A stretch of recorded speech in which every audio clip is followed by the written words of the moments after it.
Call the meeting to order. In accordance with the South Carolina Freedom of Information Act, Section 30-40-80E, South Carolina Code 1987 as amended, all the media in the immediate area have been notified of the date, time, location, and agenda of the meeting. We'll now have our prayer by Ms. Audrey Gore and the pledge. Mr. Jeffords, will you lead us in the pledge? Let us pray. Dear merciful God, we come on tonight to honor and praise your name. We thank you for this new year and that, God, that we are able to meet the challenges and to meet the needs of our children. Thank you for the school board. Thank you for the principal, the superintendent, all the teachers, and everyone who takes a part in Darlington County School District. Lord, we bless this meeting. We ask you for your wisdom and your guidance. In your name we pray. Amen.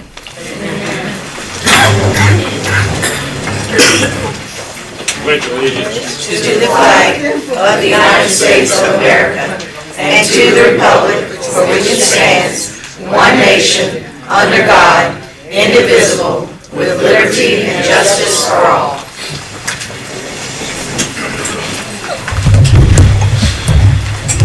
Now we'll move on to board policy BBB, and this is our board member elections with our board member swearing in. And we have Mr. Scott Suggs, the clerk of court. He's going to be helping us. He's going to be helping us with that. All right. Mr. Suggs, welcome. Thank you, Dr. Lee. Glad to have you with us. Yes, sir. Come on up. We'll come up front here. And how about Ms. Thomas? We'll start with you. Would you like to start with you? I would like for my three grands to hold the Bible for me.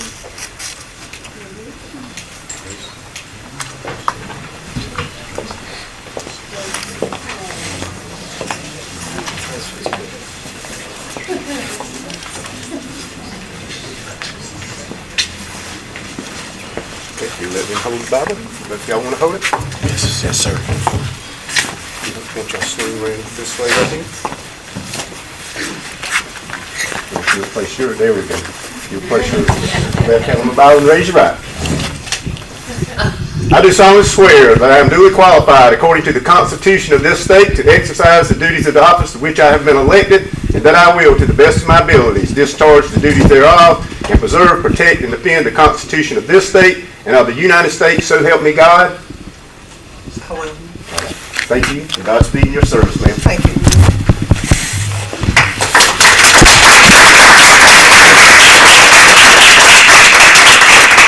Next will be Mrs. Carrera.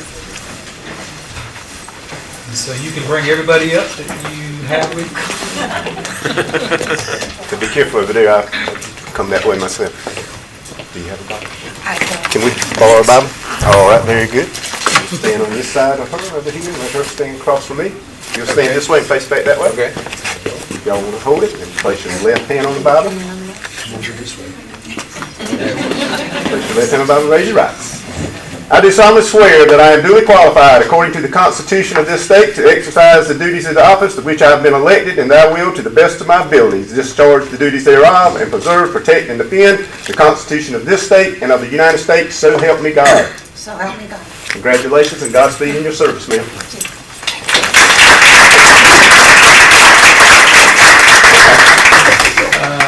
Next, Mr. Jeffords, since you're next in line.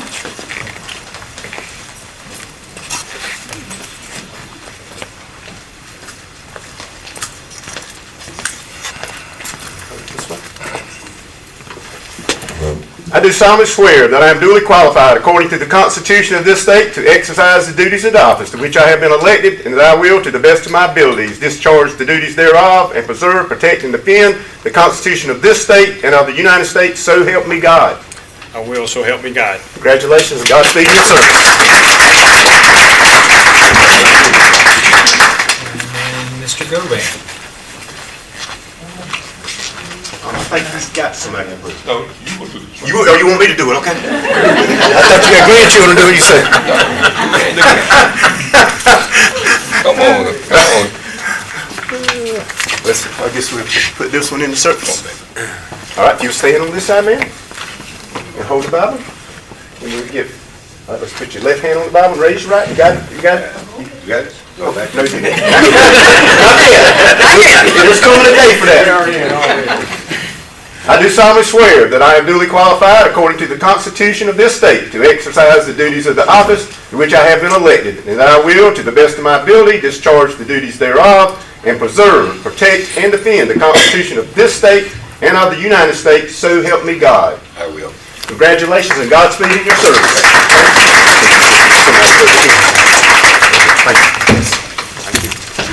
Now we'll move on to Board Policy BD, which is the organization of the school board, and we will turn it now over to Dr. Newman, who will preside over this section of the meeting. Members of our board, members of our audience, this is where we elect our board officers every 2 years at the January meeting. So I will start this off by asking, is there any recommendation for board chair? Dr. Newman, recommendation. Okay, Okay, she can go ahead. Nominate Wanda Hassler to serve another term as chairman. Okay, so there is a recommendation for Wanda Hassler. Is there a second? Second. Okay. And all in favor of the chair that's being recommended, Mrs. Wanda Hassler? Show of hands, please. Raise your hands. Okay. And I will turn the meeting back over to Mrs. Hassler as Chair Hassler now. Again. All right. Now it will be, are there any nominations for vice chair? Madam Chair, I would nominate Leanne Kelly. Do we have a second for Ms. Leanne Kelly? Second. Are there any other nominations for vice chair? No other nominations, and we have a show of hands. All in favor of Ms. Leanne Kelly for vice chair? Anyone opposed? Ms. Leanne Kelly will be our vice chair for our next term. Now we'll have a nominations for our secretary, board secretary. Nominate Charles Govan for secretary. Do we have a second for Mr. Govan for secretary? Second. Are there any other nominations for secretary? All in favor of Mr. Govan for secretary? Any opposed? So Mr. Govan will be our secretary. So we have, all our officers are now elected. And now we move it on. Do we get a motion now that everyone has been sworn in and inducted? Can we get a motion to approve the agenda? So moved. Can I get a second? Second. All in favor? Aye. Anyone opposed? Motion carries. Are there any citizens' comments?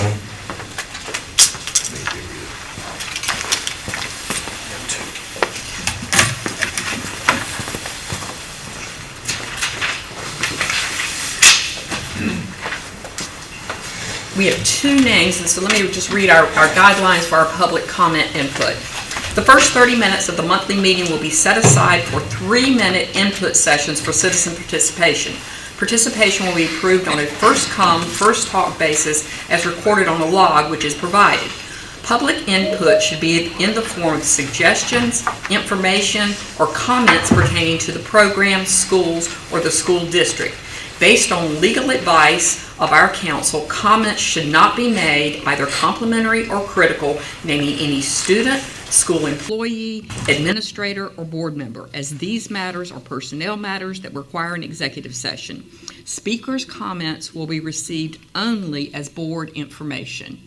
So first we have Ms. Delonte Hughes, or excuse me, Delonte Huff. I apologize.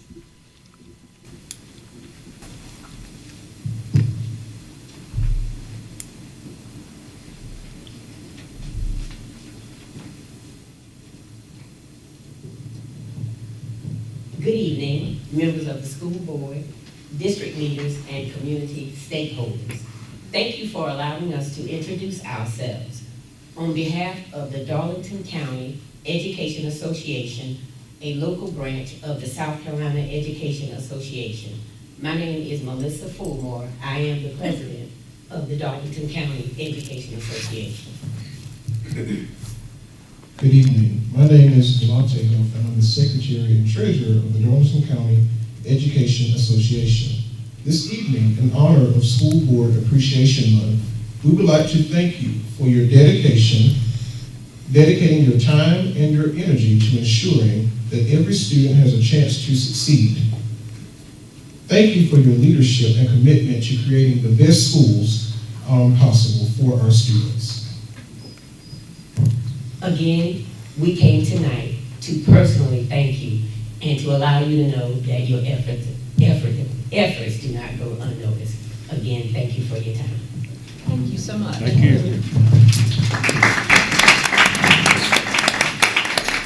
Next we have Ms. Angela McRaven. Did I pronounce that last name correctly? Okay, good. Good evening. I'm here before you on behalf of a concerned parent who was unable to attend the meeting due to a work schedule. So the email that they forwarded to me was presently their 11-year-old son is a 5th grader at J.O. Kane. Presently, their son is an 11-year-old 5th grader at J.O. Kane, which is his home school, and he's been there since kindergarten. He's not been an angel by far, but his 5th grade year at Kane has been the worst ever. Communication with teachers has not been the best. I work from 6 a.m. to 6 p.m., and his father is available when I'm not available. The most communication we've had with them was when they deemed him to be in trouble or they suspended him. They have had a few meetings with us telling his father and I that he is had an attitude problem and the principal and his teachers called him a bully. So the teachers have basically showed me that they were tired of my child. So on his last so-called altercation, they decided to put him out of Kane and send him to DCIS. He's been there since the beginning of December. His last day at DCIS was January 10th. We haven't had any phone calls, any complaints since he's been there. I must say that I was not enthused about him being sent to DCIS, especially when they have a murder on the campus. But since he's been there, he has been getting better with better help with his schoolwork, with him explaining things. His attitude has gotten better. We've had no complaints. He's more open. He talks more, even when he's frustrated. He has even been cleaning his room more. And for once, he sounded happy to be at school. His teacher has put in great effort to help. My son has asked if he could finish the school year out at DCIS. I was hoping he could because he's done so much better there. I was informed that he had to go back to Kane and that this is very depressing for both of us. I know he only has a few months left in 5th grade, but that's a very long time for a child who doesn't like going to school because of the environment they're in.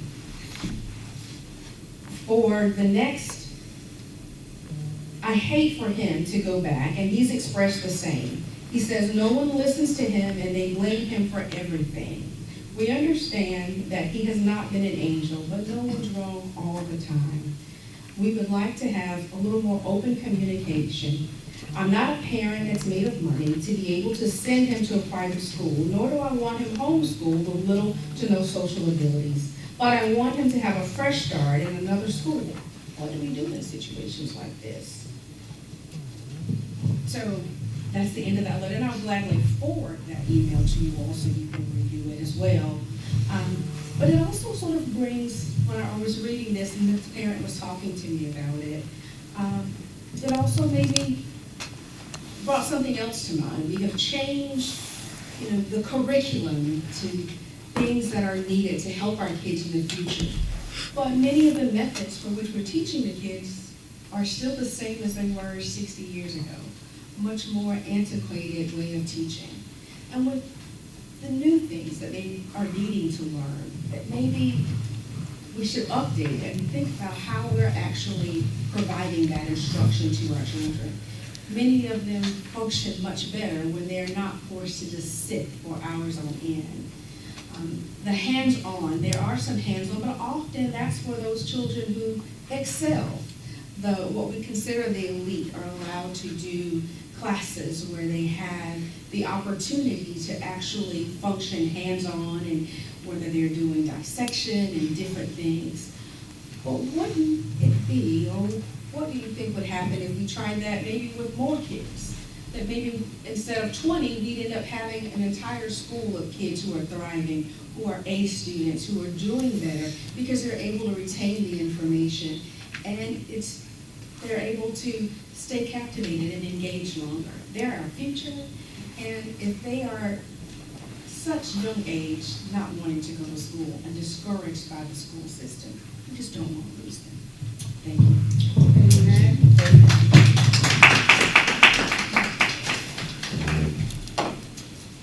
Just knowing that sometimes I think as I read this, some people forget, we can't make comments, but that information is received, and someone should be reaching out to me although we can't make the comments at this point. Now it is School Board Recognition Month. So as part of the 2025 School Board Recognition Month, South Carolina School Board Association has provided us with a poster, which are some ethics that we share, and we will have all signed, and we'll get a group picture with that poster now. If everyone will gather up.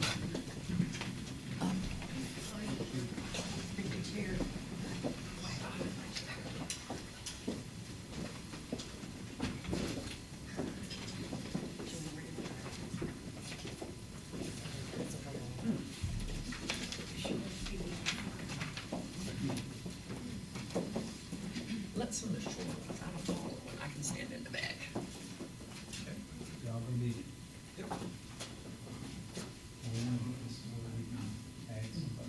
Yes.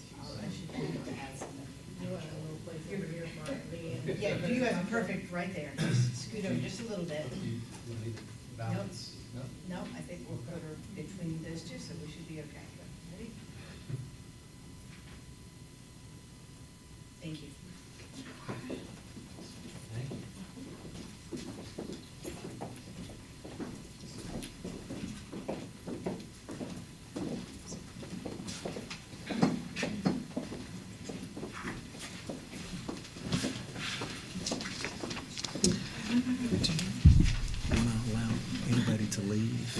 Yeah. Yeah, if at this time, if anybody who was here just for the swearing in, if you want to leave now, we'll pause right here briefly and allow anyone to step out who would like to leave at this point. We know we have some students with us, some younger folks with us, so I'm sure they're wanting to get back to their studies. So we want to give everybody that opportunity.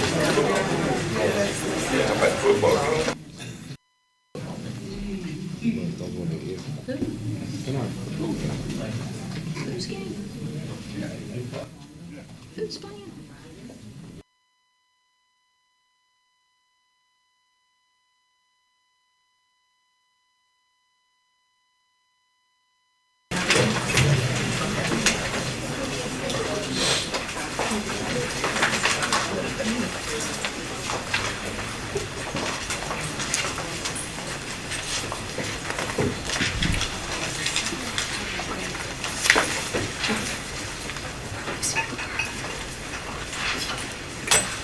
Is that it?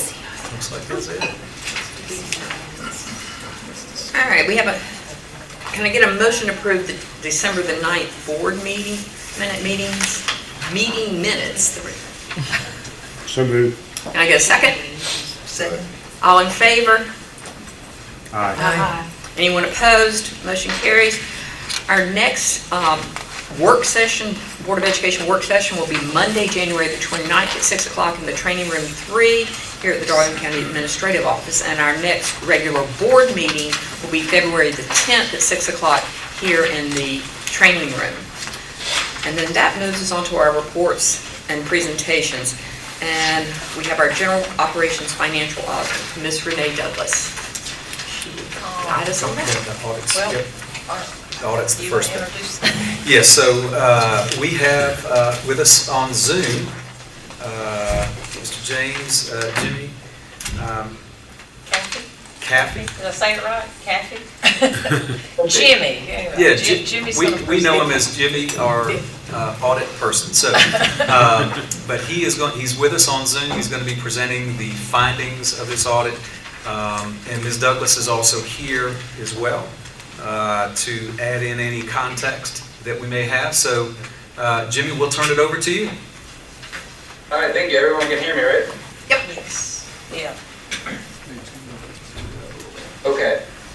All right. Like Dr. Newman said, I'm here to present the results of the June 30th, 2024 audit for the Darlington School District. First, I'll go over some very high-level financial highlights, and I'll touch on the executive summary of the audit results, communication of internal control over financial reporting, and then results of the single audit. So I don't plan on going too deep or flipping through the financial statements at all. I just have a slide within the PowerPoint on financial highlights. It's slide number 4. So very high level, the unassigned fund balance in the general fund at June 30th, 2024 was $35,111,000. Jimmy, hold up just one I second. think you need to share your PowerPoint. Oh, yeah, okay, I can do that on, Yeah. The one that you sent us, they're using it for the Facebook feed, but if you share your, That should just show up. It should automatically show up if you share oh, it. okay. We'll see if it shows up on. I thought he had to share it. Yeah.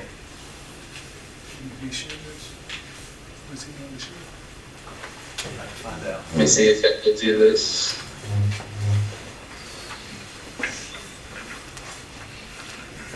Is there anything we need to do on our end, Mr. Brown? Excuse me. It says only meeting organizers and it says presenters can share in the meeting, but You have to allow him to share.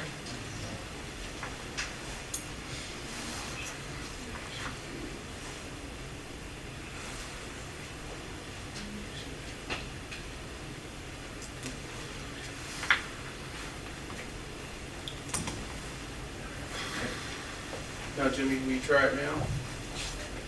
yeah. And you should have the ability to share. Go to the top right. There you go. There we go. There we go. Okay, great.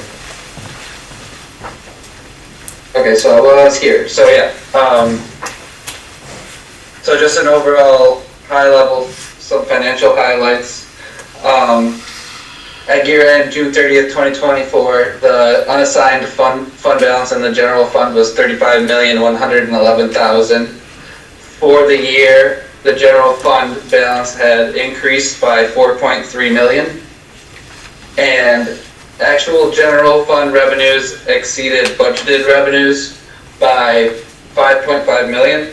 Actual expenditures exceeded budget amounts by $2.5 million. The expenditure overage is all attributed to board-approved holiday and retention bonuses that were paid during the year but not budgeted.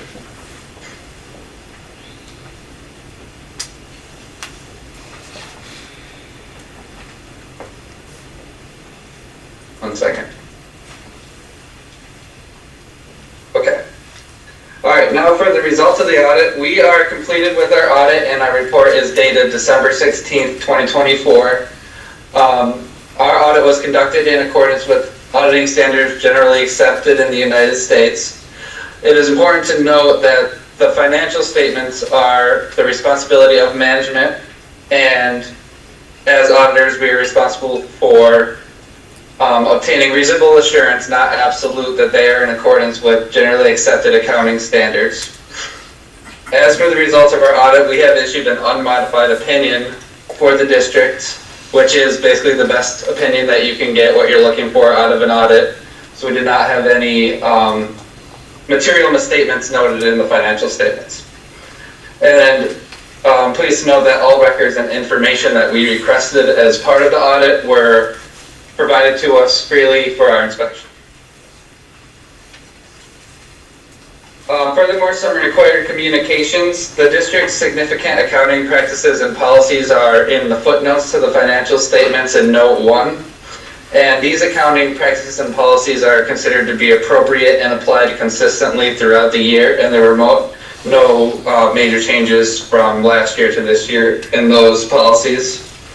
A summary of recently issued accounting pronouncements is included in Note 3 to the financial statements in 3H. And the only new policy adopted by the district this year was GASB Statement Number 101 related to compensated absences. This new standard really just kind of clarified some reporting under for compensated absences, the liability that you guys show, and the district did not have any changes to how they showed that year over year. They were already basically within the new standard. And there were no other significant accounting policies and practices changed during the year ended 6/30/2024. We are also required to communicate the significant accounting estimates that management has included in the financial statements. And some of the most significant accounting estimates for the district are in the table on the right side of the slide here, which include the allowance for doubtful accounts, depreciation expense and the estimation for the useful lives of the fixed assets at the district, the net pension liability, as well as the OPEB, other post-employment benefits liability, and the estimate for deferred tax revenues. Management did not make any significant changes to the assumptions or processes and how they come up with these estimates in the current year, so they're the same last year and this year. Furthermore, for corrected and uncorrected misstatements, we're pleased to announce there are no uncorrected misstatements and no corrected misstatements as part of the audit, so no misstatements. Next, I'll go some internal control over financial reporting. As part of our audit, we are required to gain an understanding of the design and implementation of internal controls at the district, so how the numbers get into the accounting software, the processes for cash receipts, cash disbursements, payroll, and we use that understanding of the internal controls to design our audit procedures, to identify risks that the district may have, and perform procedures to alleviate those risks. And it's important to note that we don't express an opinion on the effectiveness of the district's internal control. We just use our understanding to design our audit procedures. So as part of our audit, we would be required, if we found any deficiencies in internal control, and there are three types: a control deficiency, significant deficiency, and a material weakness. And as part of our audit, we did not identify any of those for the district. This slide is sort of just a disclaimer. As part of at the beginning of our audit, we provide the district with an engagement letter that states that we are required to be independent of the district as the external auditors. And throughout the audit, we maintain that independence upon issuance of our report. And lastly, as part of the district audit, we also perform a single audit which relates to the federal awards and expenditures of federal awards, which is required for any governmental entity that spends over $1 million in federal awards. And the results of our single audit are presented on this slide. As stated on the financial statements, we issued an unmodified opinion, and we did not identify any material weaknesses, significant deficiencies, and then as part of the single audit, we did not identify any non-compliance material to the financial statements. We are required to determine programs that are major federal programs for testing. So this year we tested 2 programs for the district. We tested IDEA and the ESSER program as part of our single audit procedures, and we did not have any findings as part of our single audit testing. So our report on compliance for major programs was also unmodified, which is the best you get what you're looking to get out of the audit. And that is all I had for my presentation. If anybody has any specific questions or anything, let me know. Anyone have any questions? Just a comment, great job. No major deficiencies. Yeah, and thanks to Renee for getting everything. You all received an electronic copy. I'll make sure that our new board members receive an electronic copy, and if anybody wants a hard copy, we also have the ability to get that taken care of as well. But I think everybody has had these for the past month or so. It's quite lengthy, but I think you've already sent The electronic copy. We have the electronic copy. If you look at the front of it, you can read the management discussion and analysis, and it kind of summarizes everything. The management discussion and analysis. I was just going to say, if anybody wants to, the summary of it is in the front. The first pages of the audit. If you don't want to read all, 130-something pages of it, we do have management discussion and analysis where Dr. Newman and I kind of put our spin on it to make it a little bit more understandable, and then Jimmy reviewed it for me to catch any typos and make sure the numbers tied. So it just kind of summarizes everything. It's a little bit easier to read than trying to digest the entire audit report. But thank you to you and your team. I appreciate you guys working with us and getting it done. We've had some hiccups because we've had some staff members out, but we all worked together and got it done and got it submitted on time. So I appreciate that. Yes. Yep, so Jimmy, again, thank you for all of your all's efforts, and Renee, thank you and your department for all of your efforts, because I heard unmodified opinion, which you can get, so we always like the best you can get. Well, and the federal programs also, that includes our directors of federal programs. So the IDEA program is Sarah too. So all of her people getting all their paperwork done correctly contributed to that also. So that's a big. And Dr. Jenkins regularly gets audited for Title I. So it's a group effort. But yeah. But my staff does. They do a great job. But And Ms. Douglas, just to clarify, so that we know, this is the only time once a year that we actually have a hard number on our fund balance. I mean, they're now, I know that they're now requiring monthly reporting, but this is an actual true snapshot of kind of where the fund balance. yes, our fund balance at the end of the year is a good number. Like we've talked about it before. I mean, fund balance will change daily, hourly actually, and they are requiring that we report it monthly, but it really, I don't know, to me it's meaningless until the end of the year. The end of the year gives you a good representation of where you are. And are we maintaining our fund balance at the recommended levels? Yes. Which is 3 months of operating expenses? Yeah, our policy says we try to maintain at least 3 months, and right now our monthly expenditures are running around $10 million, so we're a little above 3 months, but not as much as we were because the cost of everything's gone up. So, but yeah, we are maintaining that. So, any questions? You feel good where we are, right? Oh yeah. Okay. Yeah. No problem. So the Yeah. expenditures, we were over, what, 2.5 million on expenditures, right? We were, but we never budget bonuses. So that came out and that was of bonuses. contingency? Yeah. We were also, we also were over in revenues, and we try to estimate the revenues as close as possible, but there's a lot of moving targets. The new funding formula, we got close but not real close, and most of our overage was excessive in tax revenues. So I tried to, and this year we had a rollback. So after our tax revenues start coming in January, I'm actually going to reassess our budget for this year and see if, there's a need to amend the budget. I mean, a budget is an estimate anyway, but I'd like for it to be a little closer than what it was last year.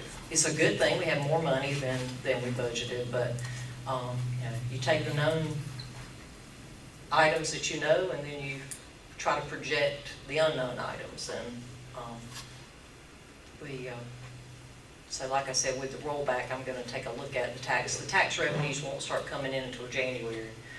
Right now, we're just getting state funds that we normally get, and then everybody's tax bill, vehicle taxes, property taxes, and all that. We'll start seeing real money come in January, February. So. Thank you, Jimmy. Appreciate it. Thank you. Thank you. Thanks, Jim. Everybody have a good night.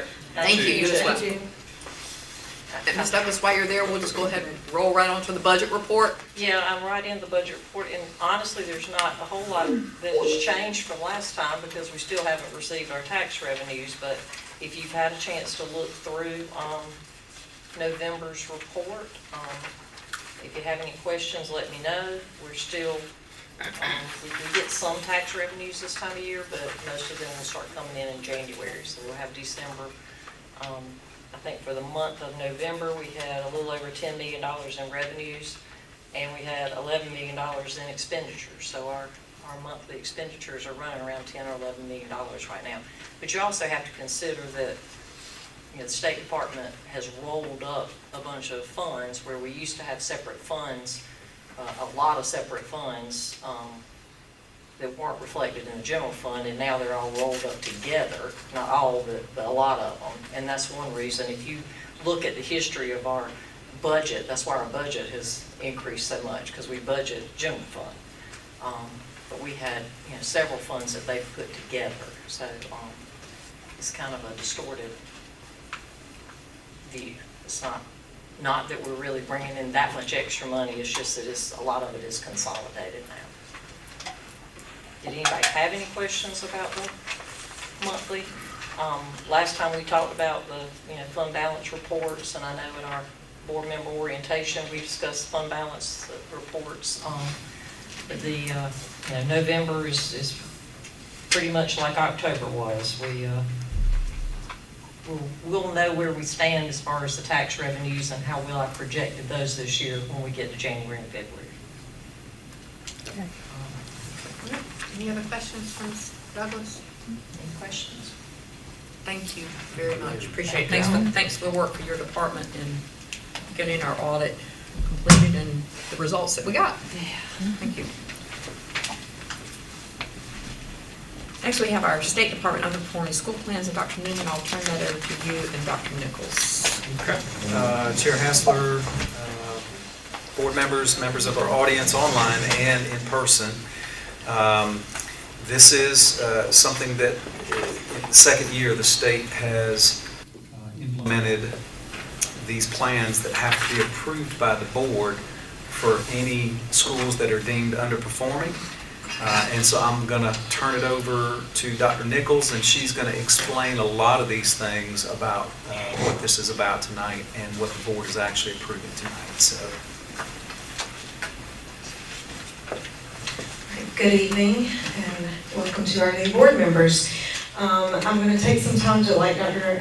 Newman said, to explain the process for this, and then we're going to have each one of our schools, their principals are here, and I see that they have some support members from their staff also. It does take a village, and underperforming just makes for opportunities for growth.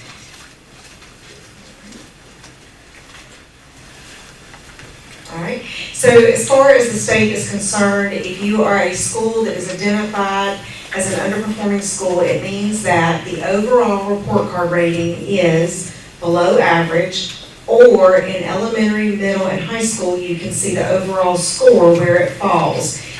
That's going to be important as the principals present. You're going to get to see where their overall score was, and then I put a note in there so you can see how far they were from those numbers. Unsatisfactory, we don't have any schools that are unsatisfactory, but if we did, you can see that is the skill scores for elementary, middle, and high. And that's because on the report card, there are things that are measured, obviously, for high school graduation rates that wouldn't be measured for elementary. So what does below average mean for a South Carolina report card? It simply means that a school's performance is in jeopardy of not meeting the criteria to ensure that all students meet the profile of a South Carolina graduate. Okay. The purpose of the continuous improvement plan is to narrow the focus of the district and school renewal plan. So this, again, if you remember back, I think it was April of last year, you had the district renewal plans, and Dr. King Ms. King before I left uploaded those to the State Department. The schools worked on them. So it is looking at what they did previously, and so they've worked on it, and then now adding this extra layer, targeting specific areas of improvement based on what the school report card said needed to be improved, specific strategies that are designed to increase student achievement, and measures and evaluates the success of implementation of the plan. The goal is basically we no longer want to be on an underperforming or chronically underperforming school list. There are 6 phases that each one of these principals have had to create with their team at school. They have to diagnose by looking at data, what is the problem, why is it occurring? They have to select what they're going to use or put in place. They have to plan, what is that going to look like? They have to implement, who's going to implement it, what do we need to do that? And then they have to be monitored. The State Department does require this to be turned in and monitored 30, 60, 90 days based on whatever the measurement is that they chose. And then they revise based on those plans. So, they may come up and realize, okay, we met some of our goals, we want to add different goals for the next year. This is really, really long, and I don't really want you to get too lost in it, but this is, I pulled straight from the State Department, the inequity goal requirements. There are certain things they have to have in their goals. They have to identify specific improvement strategies. They have to have specific measurable goals, SMART goals. They have to have community input, so that could be their PTAs or their PTOs or their parent groups, teachers, community resources, and then we have to have it approved by the Board of Education. They have to submit their updates annually to the State Department. They have to post it on their school website that they are a school that is deemed underperforming, and they had to inform their parents or guardians of their students, which they have already done.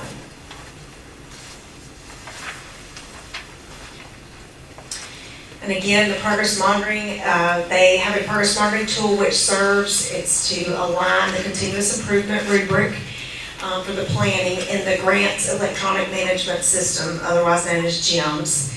And after the initial submission and approval of the plan by the State Department and by you all, the school will progress monitor using the 30, 60, 90 intervals, and the plan should be submitted to the district office with any amendments. So if they decide they need to amend or change something, that has to go through the academics office and be approved.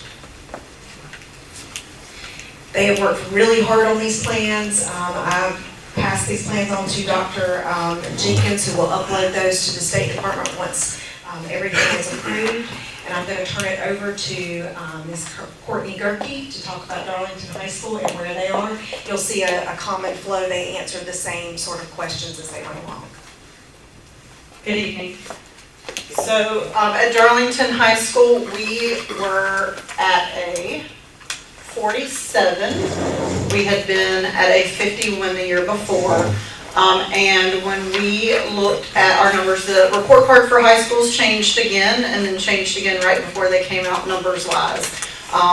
So some of our points are a little bit different from years before because they added in a new category. So that high school student success was a new category for us. So when we look at it overall, looking at strengths and opportunities for growth, we were rated average in 4 of the 6 categories on the report card. The 7th category didn't count for us because we did not have enough ESOL students. So school climate was average, graduation rate was average, CCR, college and career readiness, our students were average, and the high school student success was average. That does not mean that we don't have room for growth there though. We're not satisfied with being average. So we're working on those points at the same time we're working on our opportunities for growth. These 2 categories, academic achievement and preparing for success, we were below average in the academic achievement. That's looking specifically at our EOC scores for math and English. And then our preparing for success is specifically for U.S. history, and science, well, biology. So those were the two categories that we focused on for our growth goals, because that is where we have the most growth to make. And I'm not going to read through all of this, but basically all of these are academic goals. So we, as a school, talked about what do we need to provide to our kids to give them a chance for more growth. So our first goal is looking at English 2, and then we'll have one for math and one for social studies and one for biology. But the common for all of them is we needed to work with our kids in tier 2 and tier 3 time. We needed time to get them in small groups, and the kids who weren't at those A's and B's and C's yet, we needed to work with them, and the kids that were at C's, we wanted to push them to the A's and B's. So one thing that you'll see for all of these, this year at Darlington High School, we have added in 30 minutes of tutoring time per week, per class. A lot of our students were at an 86-point-something% poverty rate. A lot of our kids don't have transportation for after school. So we have taken lunchtime, and if you have an A, if it's Monday, and you're in first period, if you have an A or a B in first period, you get extended lunch. You get an extra half an hour at lunch. If you don't have an A or a B, you're going back for a half an hour of tutoring. And that is a small class time for that teacher to break those kids into groups. Do you need assistance with making up this work? Or do you need assistance with understanding this concept? Let me work with you. Maybe you're just not at an A or a B because you need to make it work, but maybe you're not comprehending this right now at the level we need you to, so we're gonna work with you. So Mondays we go back to first, Tuesdays second, and etc. So that throughout the week, every single teacher is getting an extra 30 minutes in small groups with the students who need that help. We have seen that make a difference across the board, so that's not just in these core subjects, right? So we had an improvement in our pass rate first semester this year from first semester last year. And I'm going to go over some growth we've seen already based on first semester EOC scores. So we think that's making a big difference. One of the other things we did is we approached EOC time specifically for these classes. We built in morning time. Most of our buses are on campus by about 8 o'clock. So at 7:50 until we went to class at 8:20, we had our kids broken into groups based on how they were doing. You're showing that you're advanced, we're going to put you in this advanced group and push you even further. We see that you're meeting, we're going to push you. We see that you're still struggling, and so we took all of our English 2 kids, for example, and put them into groups based on the category they were in and put them with a teacher to work specifically with that group for an extra 30 minutes for a week each morning before the EOCs to just give that last push. And I have also asked teachers to really focus on engaging parents more this year and making sure they know where they are. We had over almost 1,600 positive parent contacts first semester alone this year, documented. I'm sure there were more than that, but those were the ones that we documented. So making sure that we're keeping parents up to date with what's happening well with their students to encourage those kids to push for those A's and B's and to exceed, so we weren't focused on the negative. So you'll see that throughout. We've got some other things in there, but kind of the same thing, our math performance goal. We actually saw a pretty good increase in math last year. It wasn't quite where we needed to be, so we're going to keep pushing for that. Some of those same strategies there. And then science, we needed to see some more increase there. Our science and social studies are only worth 10 points on a report card, but there's a huge area of growth for us there. That was the category that we struggled the most, especially U.S. history last year. So you'll see that that is a very big increase goal for U.S. history. We saw a big decrease last year. That was the area we took the hit. So we want them to go from an 18.5% C or better to 30. And so as we have gotten these are some of the items we're using, like Apex, Progress Learning, our instructional materials. But as we went through first semester, as scores came in, we have already seen a 1.15 increase just on the EOC scores from first semester. And that excites me because that means I haven't counted any of my Algebra 1 honors students yet. So I've still got all those scores that will come in that should help. And we still have honors classes in biology, English 2, and U.S. history to go this semester as well, which should continue to help with those scores. But I do feel like we're moving in the right direction. We've seen growth across the board. Attendance is better. Discipline is down by 23% from last year, and last year was already way down. So we're keeping the kids in the room. We're getting the kids in the room for extra tutoring without needing the transportation. And we are really focused. We do not want to be back as below average next year. So as a school, our goal is to be at a 54.5, which should put us well over the average point of 51. Questions for me? What happens to our students? I went the wrong way. How do I go back? There we go. What happens to our students who score below a C? Anything? So the way the high school report card works, you get 1 point for a D, 2 points for a C. I'm not talking about what we get, I'm talking about Okay. what happens with our students. So it depends. If they scored high enough in the class that 20%, so that EOC is 20% of their final grade. So if they scored high enough the 2 quarters to still pass, they may have passed. If they didn't score high enough, they're going to be repeating that, taking that EOC again. Now, one thing we do for algebra, for example, we look at our scores coming in from the middle school, and we go ahead and our kids who are struggling the most in math, we go ahead and put them in a year-long math. So they're getting a semester of like pre-algebra again to prep them before they go into that to try to help them score higher. So we're putting some pieces in place strategically. For some of our repeaters, we had a specific class section just for them so we could really work with them because we already had some data. So each kid's different, but we do try to work with each kid that has not passed that class or not passed that EOC to figure out where those strengths and weaknesses are, which mode of instruction is going to work best for them to try again. Mr. Goodman. Okay, apparently some of this is voluntary. It's volunteer. What happens to the kid who either refuses or does not see the need for the extra help? So that 30 minutes of in-school tutoring is not optional. If they don't have an A or a B, so we go back to that class. We build it into our bill schedule on Monday before we go to lunch. We go back to first period. The teacher only releases to lunch the kids who have an 80 or higher. The rest stay right there. It's not optional. So those 30 minutes per week, and that changed this year. So last year we were doing a C or higher and once a week, or actually about once a month. They weren't even getting that much. So we've added a lot in. That is not optional. The ones in the morning and in the afternoon, so our science department went above and beyond. Those teachers were bringing in snacks. They bought out a pocket, encouraging those kids to come, offering to drop a homework pass if they came in for that extra tutoring, doing all they could to encourage those kids to come back for the ones that weren't already during the school time that were required.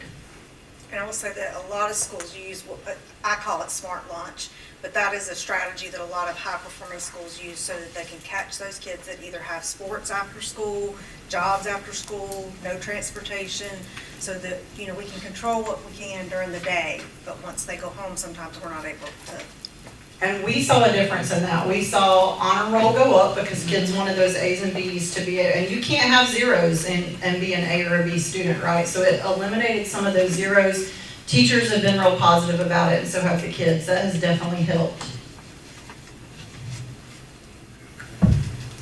Any other questions for Ms. Garrett? Thank you. And just to qualify too, that your report card was 47. So how many points off were you for being?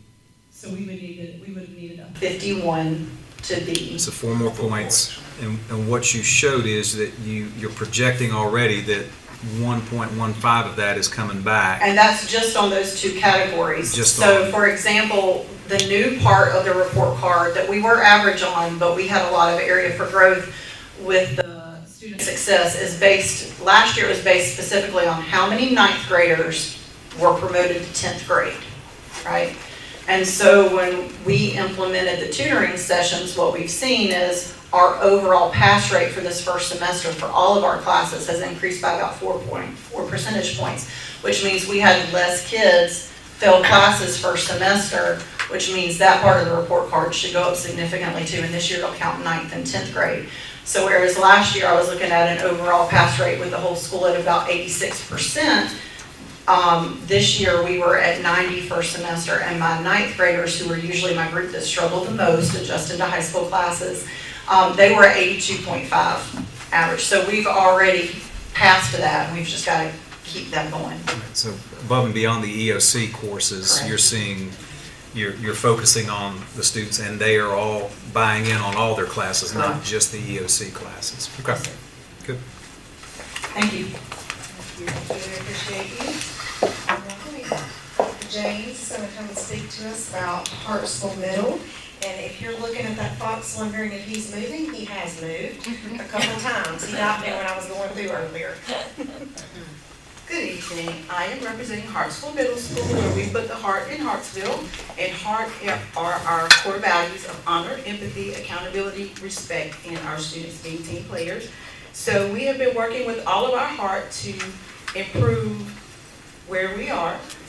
Based on our report card for last year, we were below average, and we missed average by only a single point. We were average for academic achievement. We were below average for our English language learners. I think we are one of only 2 schools in our district that have more than 20 students in this category, so our report card counts a little differently. We were unsatisfactory for student progress, and our school climate scores were average.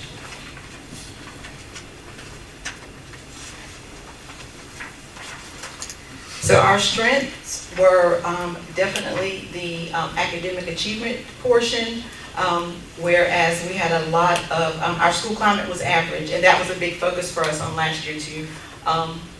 Even though I had been at Hartsville Middle School, last year I spent a lot of time trying to rebrand and start some initiatives and things that would just change and shift the culture and increase the family and the community involvement at our school.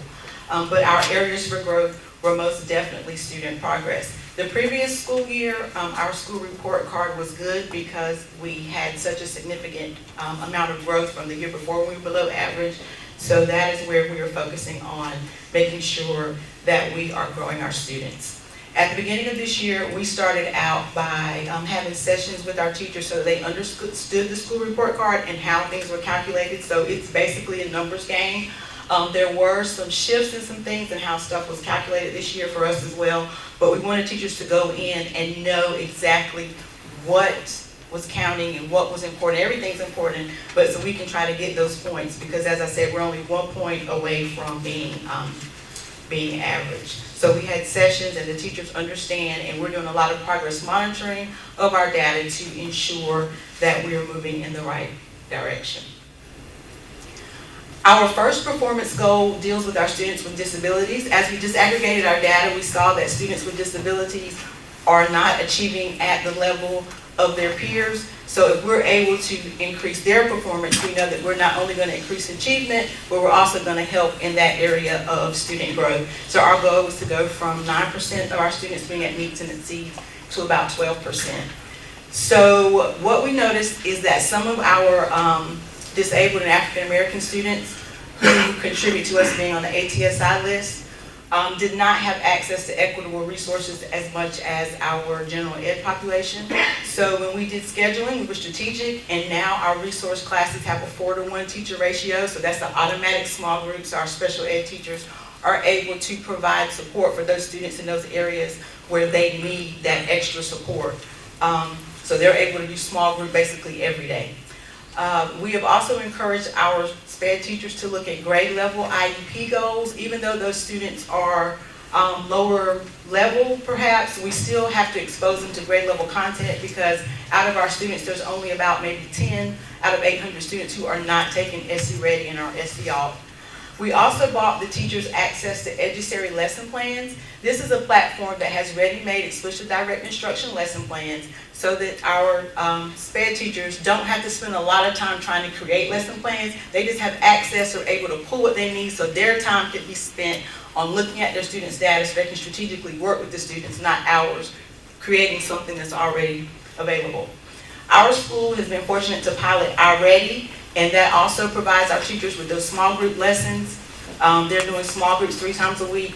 We decided to do a writing strategy school-wide, and we've incorporated our related arts teachers, so our computer teacher, our dance teacher, our chorus teacher, our PE teacher, they're all helping to teach writing so that all of our students get an extra dose of that. And I'll talk about why that's important when we get to our ELA goal for school. We have mentors for our students who have disabilities. And this year we started having our SPED teachers and our related art teachers have a common planning time together so they can strategically look at data. We didn't want anybody to feel like they're not important because their subject is not tested. It's all hands on deck and we're all putting our heart into it. So they're meeting and they're being very strategic about what they're doing in instruction to support our overall goals.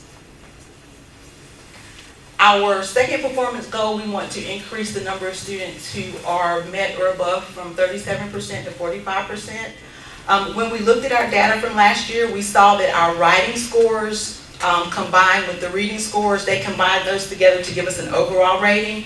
And our writing scores actually caused our reading scores overall to go down some. So that's why we wanted to focus school-wide on a writing strategy. So that's why our exploratory teachers and related arts teachers are so important, because each of them do that writing at least once per week in their classroom with our students across various content. And we know when students enjoy something, they're sometimes more engaged in it. So if they're talking about, some of our boys love sports, and if they have to read about LeBron James or whoever, and they are writing about that, they're more engaged with it, and they're getting those processes and those strategies about writing that they can then take back to science, social studies, and ELA.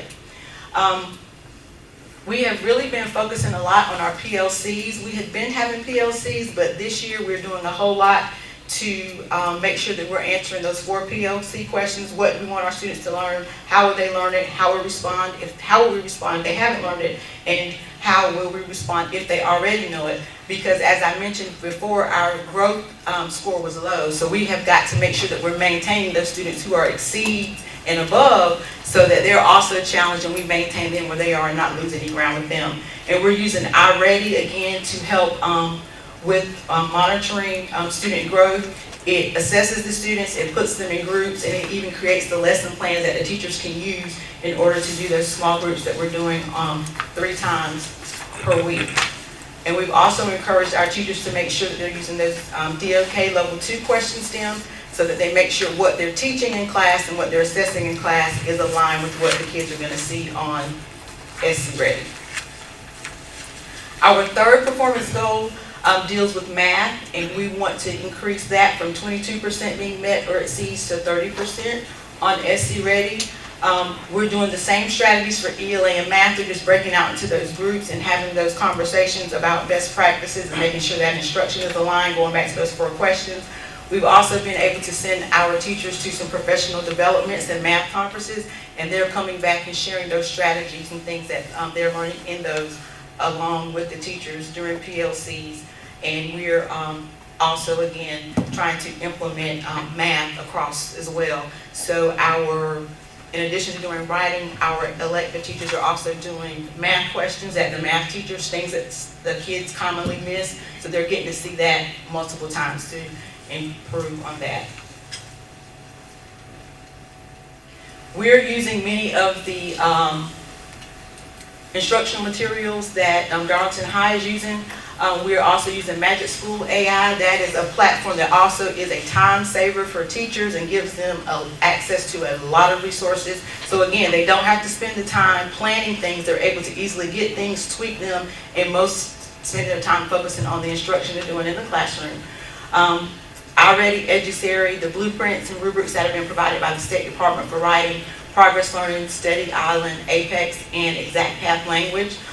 That's going along with our writing scores because those skills align straight with MAP. So our teachers are now taking the MAP for language, so they're able to also assess where students are, and this gives them additional practices that they're doing. And students are assigned to a digital lab, which is like an elective that they have at first semester if they need additional support in those areas. Where are we at right now? Our school grew from the 37th percentile in the fall to the 38th percentile in winter.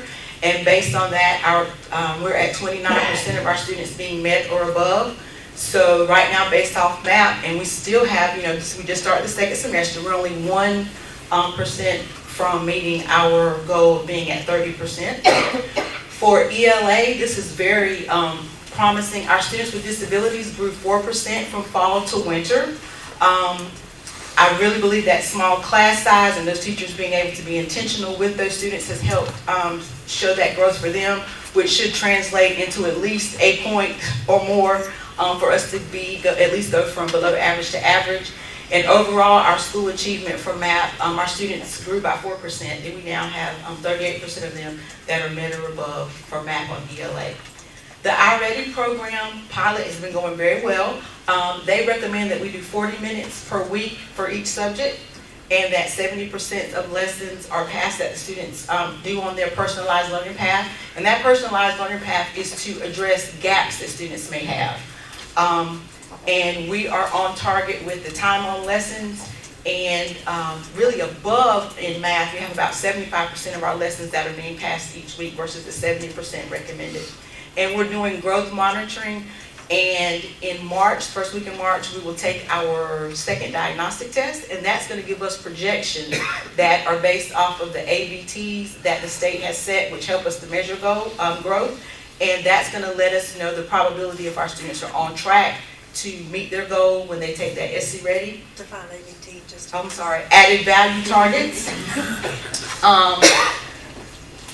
The state calculates growth looking at, they compare students to their peers, what the median score is, but they also have a goal that's specific to them and where they are. So our objective is to help them perform at the rate of their peers, but also, you know, if a student is, say, at 3rd grade level, their growth is going to look a little different than somebody's on 9th grade level if they're both in the 8th grade. So that growth monitoring is helping us to project where our students are. We'll take that test in March, first week in March, have those 3 data points from iReady, so it'll give us projections, and then it will also give us some prescriptions for what we need to do for that final push before we start testing on May 1st. Our PLCs have been game changers because we are now transitioning to where it's more of a collaboration among our teachers. Instead of keep giving them more strategies. I told them we've got enough strategies. At this point, we need to work on being strategic with those strategies. So our teachers are collaborating at a higher rate. They really understand their report card scoring. If you go in our PLC room, we have charts, and we know exactly how many students need to be below average in ELA for each grade, how many need to be met, exceeds, does not meet, and we're actually looking at our data, and we're moving those sticky notes so we can calculate and tabulate where our students are, and if we are seeing a deficiency, then we are trying to figure out what do we need to do differently. So we're being a lot more strategic with our data this year as we move forward. And the MATs is the median annual target.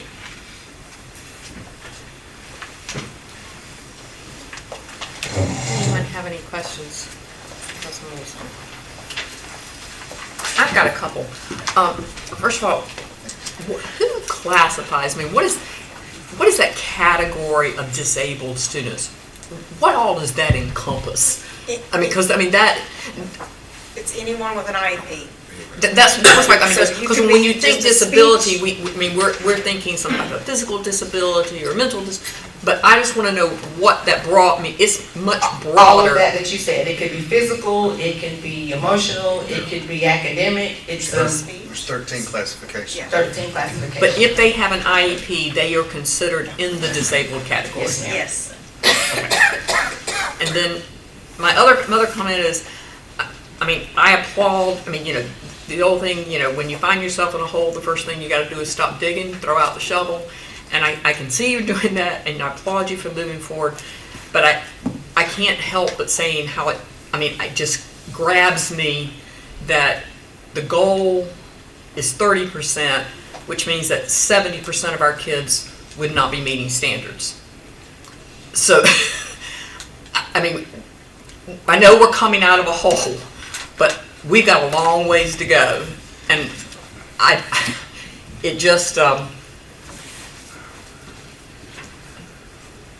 it speaks for itself.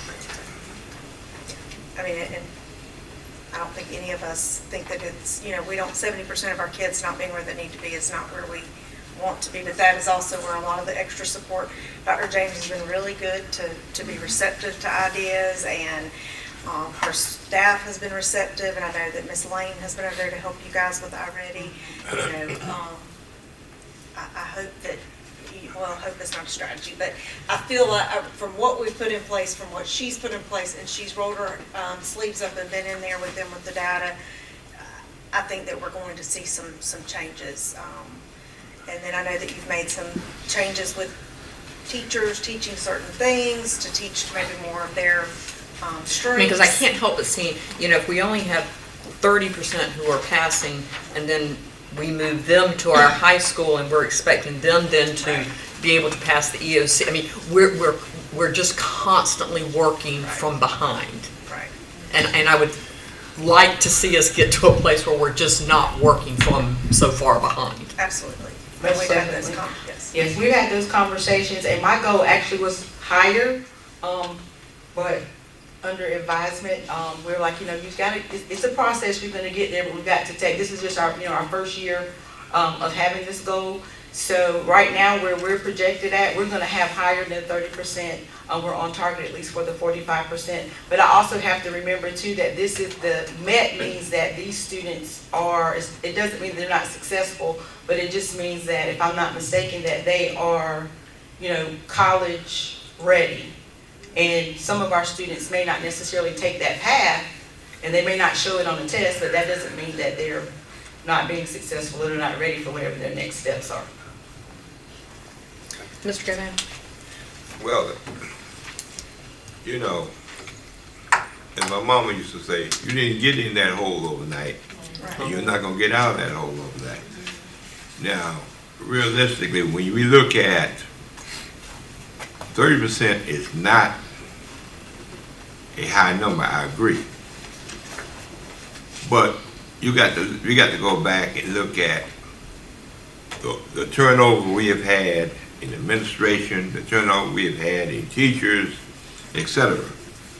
And that lends itself in itself to create for some of this problem. Aside from the State Department and their changing, if you will, modifying. So, I meant, I'm not too sure that it's quite fair to throw all the blame at one group. I think it's a combination that has occurred over a period of time, and it's going to take a period of time to get over it. And I applaud you for trying to move that needle, and I also understand that needle is not going to get moved overnight. Thank you. And just a couple other quick things. Obviously the underperforming plan is about academics, but clearly there's other parts of the school that you're having to take care of and deal with. So, for example, attendance directly correlates with achievement. Otherwise, if the kids aren't in school, they can't be successful in school. And our ADM did improve last year. I think we're at about 95%. Yep. And we're normally we had been about 92. Yep. And then also behavior. And so, again, some of these things take time because there's underlying issues as well. And so I would say, at least from my perspective, what I would have to intervene with from a discipline standpoint, things are significantly better now than what they had been a couple years ago. And I think that's one really important piece to all this, is that if kids are suspended, they can't be successful in school. If kids are not coming to school, they can't be successful in school. So there's a starting point. It's not just tutoring, and it's not just focused on that academic piece, but it's the other pieces that get us to the table to address this. I think that's really important, and I've seen the improvement on that. And the other thing too is, if I'm not mistaken, Dr. Nichols, ELA this year, SC Ready, the growth targets, where we talked about the student growth target, which is what they had individually, versus the AVT growth, which is them compared to everybody else in the state.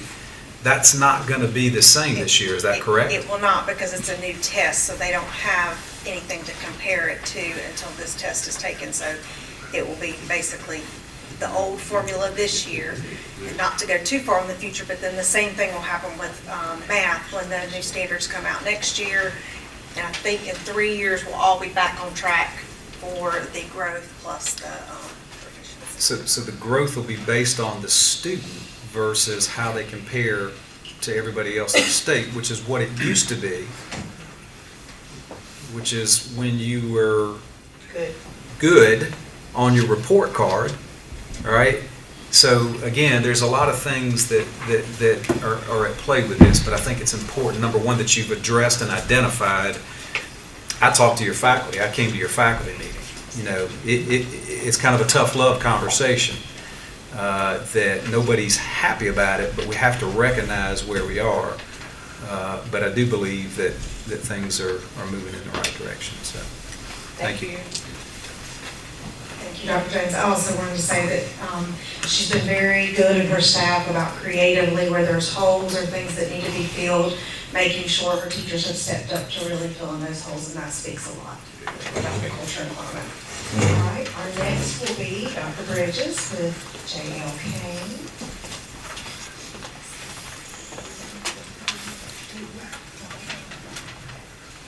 Good evening. I am Dr. Bridges, representing J.L. Kane, along with my admin team and K2 team, exceptional ed team, and 3-5 team leads. We do believe it takes a village. J.L. Kane, of course, serves 3K through 5th grade. Our current enrollment is 537 students. Testable grades are on the screen. We are 19% exceptional ed, and those encompass multi-categorical, all 13 categories. Of that 19%, we do have 2 self-contained classes. All but one of our students in that category still takes the state test. So we are not testing SEL. They do take the regular state assessment. One of those classes is a new addition, which is a 3K preschool class, which is also multi-categorical. We have a total of 52 students receiving Tier 3 interventions, which include pullouts for reading, small group support, RTI interventions and strategies. For example, we are working with those specific students after our root cause analysis to determine ways to move them, make changes, and target them to move forward. So our report cards last year, kind of like the high school, we had a shift in how we were scored. Previous year, we were considered average. And this past year, we were below average by 1 point. Part of that is that we did not receive points for science or social studies this past year with a new calculation. And our students tend to do well in science and social studies. We had some perfect scores, etc., but we didn't get those points. For academic achievement, we were below average. Our root cause showed us that we needed to make some specific improvements in ELA and math, and that's where we got our goal 1 and goal 2.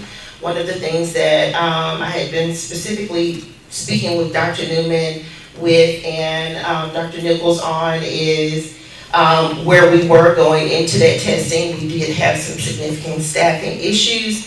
Nevertheless, we pushed, and we continue to push. So again, we did not get preparing for access because it was not a category this year, which is science and social studies. Student progress, which was growth, 17.8 out of the 45, which was actually considered average. But this year we're doing phenomenal in that area. We are on slate to reach good or above if the calculations continue. With school climate, we had 8.07 out of 10, which is considered good. But again, we ended up with an overall rating of 41.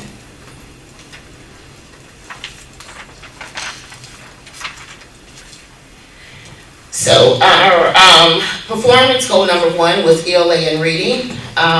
We did set a goal for a 5% increase.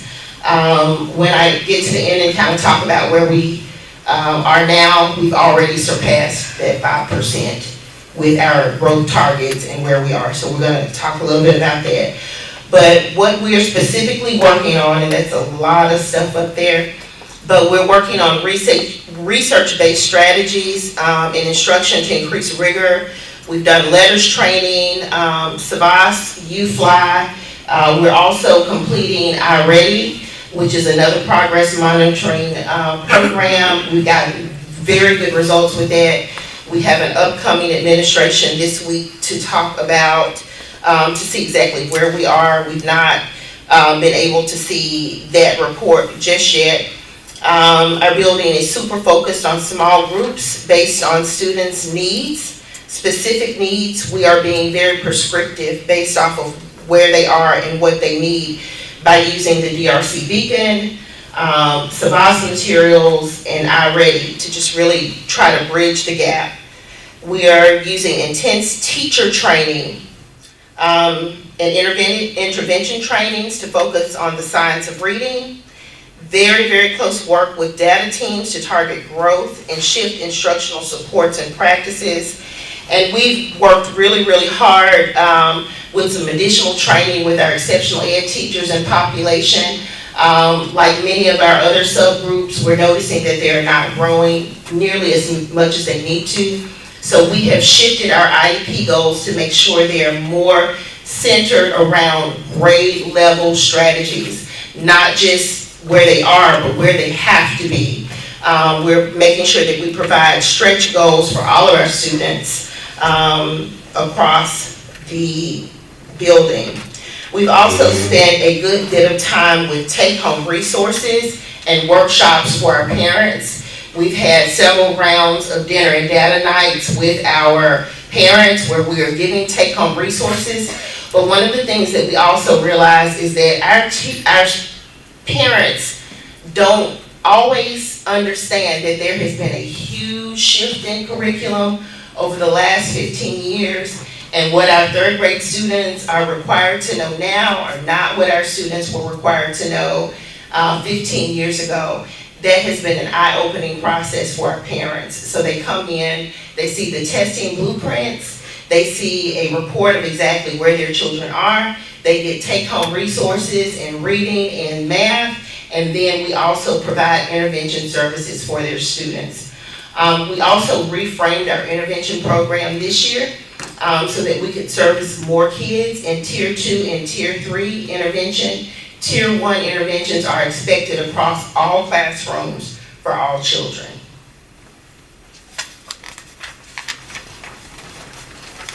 So our performance goal number 2, very similar strategies to our ELA. We are utilizing research-based instructional materials. We're really digging deep in the math pacing guides. We're making sure that we're using our Title I resources to the fullest, whether that's teacher training, home resources, teacher support, Tier 2 interventions for students, and teacher training. And we've also restructured several of our exceptional ed teacher assistants so that students are receiving not only pull-out services, but inclusionary services as well. One of the things in conjunction with that, with ELA and math, where our related arts periods would have normally had time in their schedule, let's say for equipment for PE or rebooting, they now have academic time as well. 100% of our day is academic, where they are assigned small group sessions within the grade levels to help with strategies, building relationships, just working with the kids so that we can hit all target areas. Our performance goal number 3, one of the things that we noticed the year that we had our highest growth, we really hit data team and PLCs hard. So we went back to that format. So our teachers have common planning and support every day of the week, where they are able to meet with our admin team, where we are working with assessments, we're looking at data, and we are offering assistance and training. We're doing coaching sessions where we see deficits. We're doing coaching sessions to help our teacher population as well. With our data teams, we are focused on strategies. Again, Dr. James talked about strategies. We are focused on strategies, but also how they are being implemented and followed. We have to make sure that we're not just continuing to add things, but we're doing things well. Lots of root cause analysis and constant changing. We're also evaluating student work weekly, assessment, small group strategies, and again, we are focused on teacher training and development and increasing rigor across the board. So the resources that we are using, of course, we're using the Savage reading and writing materials. iReady and DRC Beacon have been just eye-opening for us, because with our parents, when you look at the state testing blueprint in conjunction with iReady, DRC Beacon, it is a complete match. And so we have prescriptive evidence to show exactly where our kids are, what they specifically need, and we're building those platforms around them using those three things. We also continue the implementation of Read 180, which is a Tier 3 intervention. We did reshape that so that we could get more kids in Tier 3 intervention for reading. That encompasses students who need phonics. And surprisingly enough, we do have kids that are in 3rd through 5th grade that still need phonics-based support in order to increase their reading. And so we're working with that. UFly is also helping with that, and that is a K2 initiative, but we believe that if we don't fix K2, we won't ever get 3-5 right. So we're doing holistic change. So although a lot of these things for this plan have to be geared towards 3-5, we started at kindergarten. And so we're making sure that we have effective change throughout the whole building. For math, again, My Math, Big Ideas, iReady resources, and again, DRC Beacon. We also have take-home resources for Let's Learn series. And again, we're doing dinner and data with all of our parents, Coach Gold, and Title I math centers. So where are we now? Right now we're doing well. We're not where we want to be, but I can honestly say we're doing well. And in the hot links that are in the presentation, you can go and see where our students are meeting and exceeding. You can also see that right now our exceeding population is higher than it's been since I've been at JL Kane. Right now we have 66th percentile overall. So we talked, Dr. James talked a little bit about how we were getting those growth target points and that kind of thing with the added value targets. And our students are exceeding their growth goals. So that means that when it comes time to calculate those points, we're in a really good spot to gain that. 66th percentile overall in math for growth. 39% of that was in the 80th plus percentile, which means they are in that absolute highest ranked percentile available for growth. In math and ELA, we had 30%, 80th percentile plus in growth, 52% overall. Our most recent data shows that meeting and exceeding is 39%, which is up from last year. In reading, and in math, meeting and exceeding is 43%, which is also up from last year. And for the overall school, which includes our K2, and I know we're not talking K2, but 47% meets and exceeds in reading and 41 in math. So again, if you work K2, 3-5 has to follow. Again, we have met our observed growth targets across the board thus far this year. Super proud of that. This time last year, we were kind of under that triangle. This year, we are above that triangle across the board in ELA and math, and we have had significant growth in math. So the things that we're working on, we're continuing to coach cycles with our weakest area, continued strength with data reflections, that tier 3 intervention, that RTI process is absolutely critical. Dr. Nichols is helping us a lot with that process. We appreciate that support. And we're just seeing increased achievement percentile since the beginning of the year. And our staff is really committed to making change and getting it done. We're proud of where we are, but we're going to be more proud at the end of the year, and we're going to make you proud of what we're doing for our children. One of the other things that we're also focused on, and we don't talk a lot of time, Ms. Hassler, we don't talk a lot of times to talk about the other percentile. We are tracking our approaching, and we are tracking our not mets to make sure that we can move them. And our percentage of approaching right now are right there on the verge of moving. And we are very prescriptive with those kids based off of those reports that we talked about with iReady and DRC Beacon, where we are specifically targeting them in those weakest areas to make sure that they have the support that they need before the spring. So we are very aware of that process.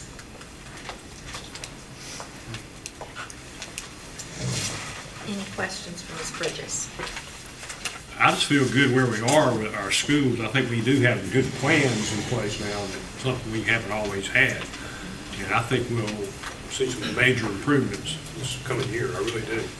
We have a larger percentage in that top exceeding tier, and we do not have that.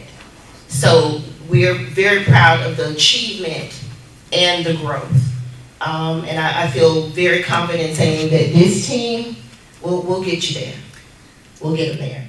And we're also very proud of our school climate, because that comes from the parents, the students, and the teachers.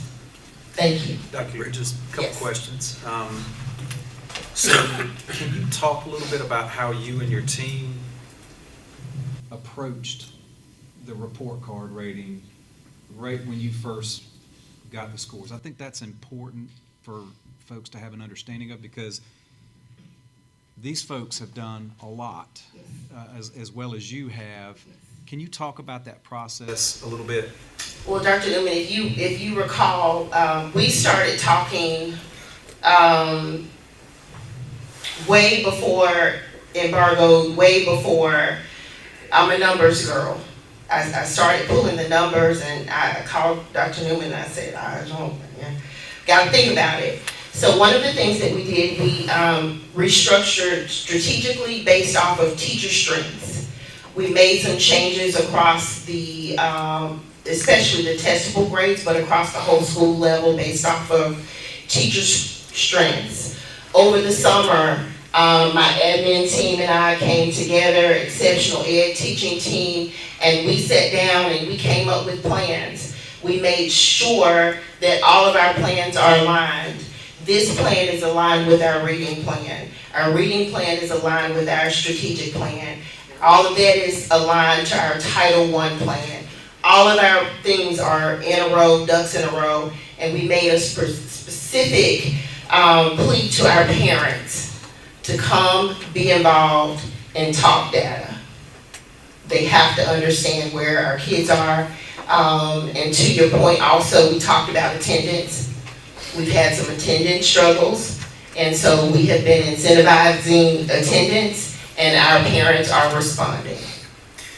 And then as far as you mentioned Read 180 for Tier 3, that's a lot of those students are special needs students, are they not? So in our building, our Tier 3 students are not yet qualified. Right. So our Tier 3 students are right there at it. Right. But and hoping to keep them out of but that. we're hoping Right. to Yeah. keep them out of that if it's necessary, right? We want them to get support if they need it for sure. But we're hoping with the level of Tier 3 interventions that we can fill the necessary gaps to help them be successful academically. And so those Tier 3 supports are absolutely crucial. And this year we've been able to not just support third grade last year we supported third grade and first grade. This year we are supporting first, second, third, fourth, and fifth in Tier 3 reading intervention. Yeah, because I know originally we brought that in for our special needs, but most importantly, that Tier 3, those students, a lot of those students are possibly being evaluated Yes, as well sir.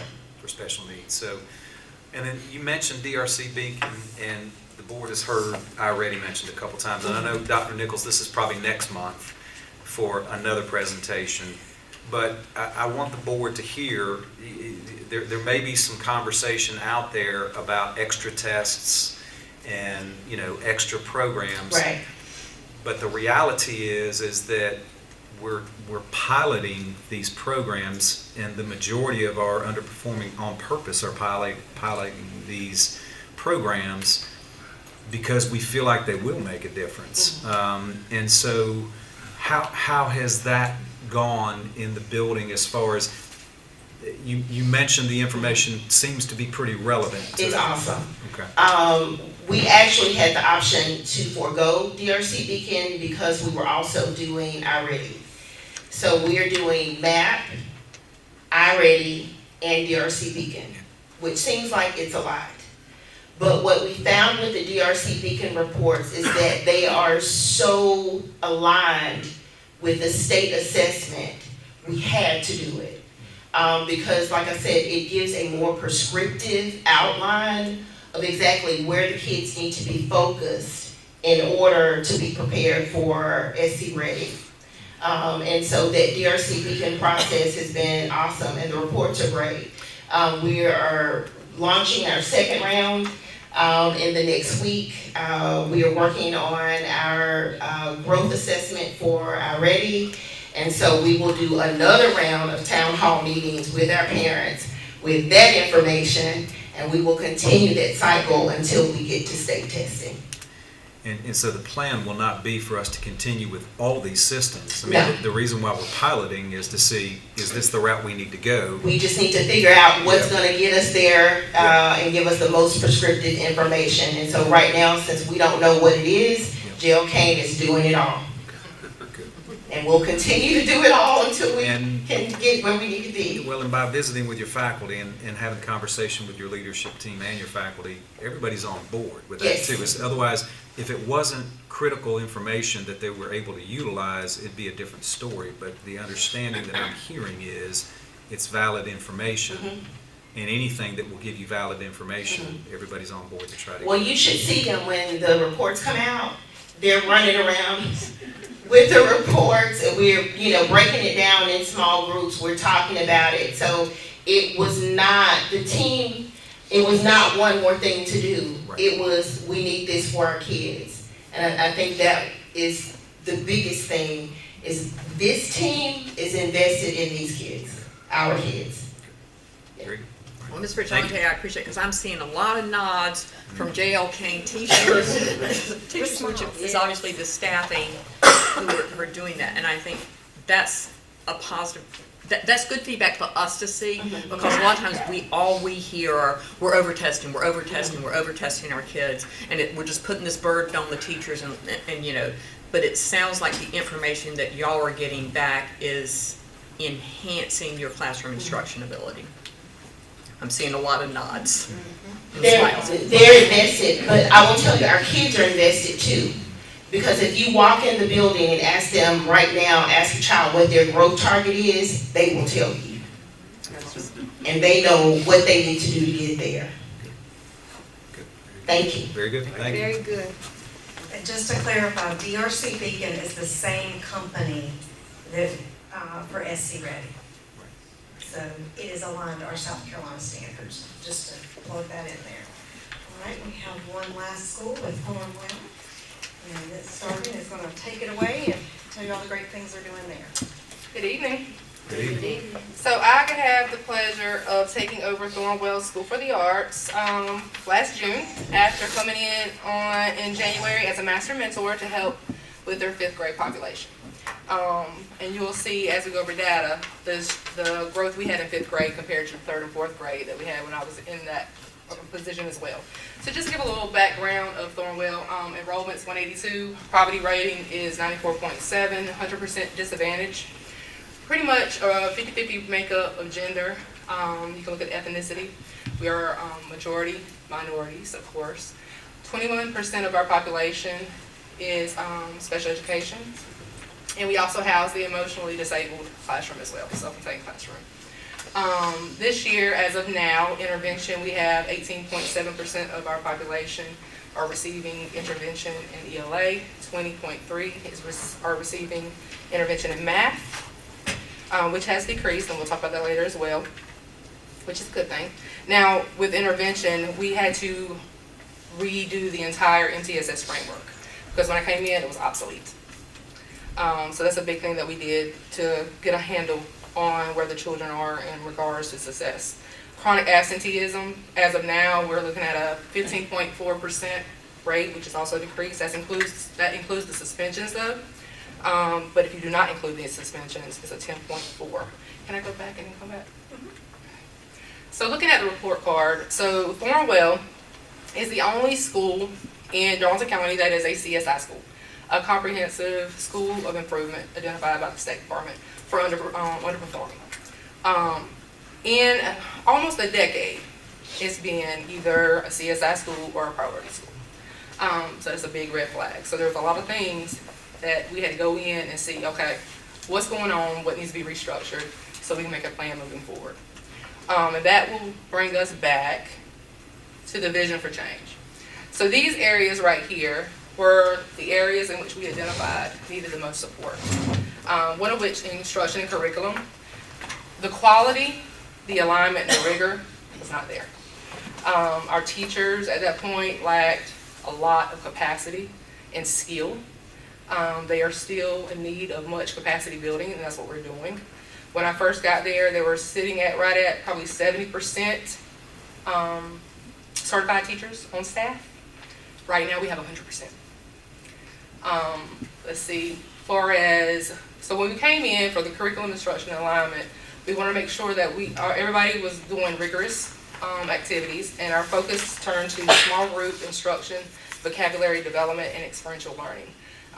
And with that experiential learning is because we needed a huge focus on engagement to grab these kids, because these kids are unmotivated, disengaged at its best in the beginning.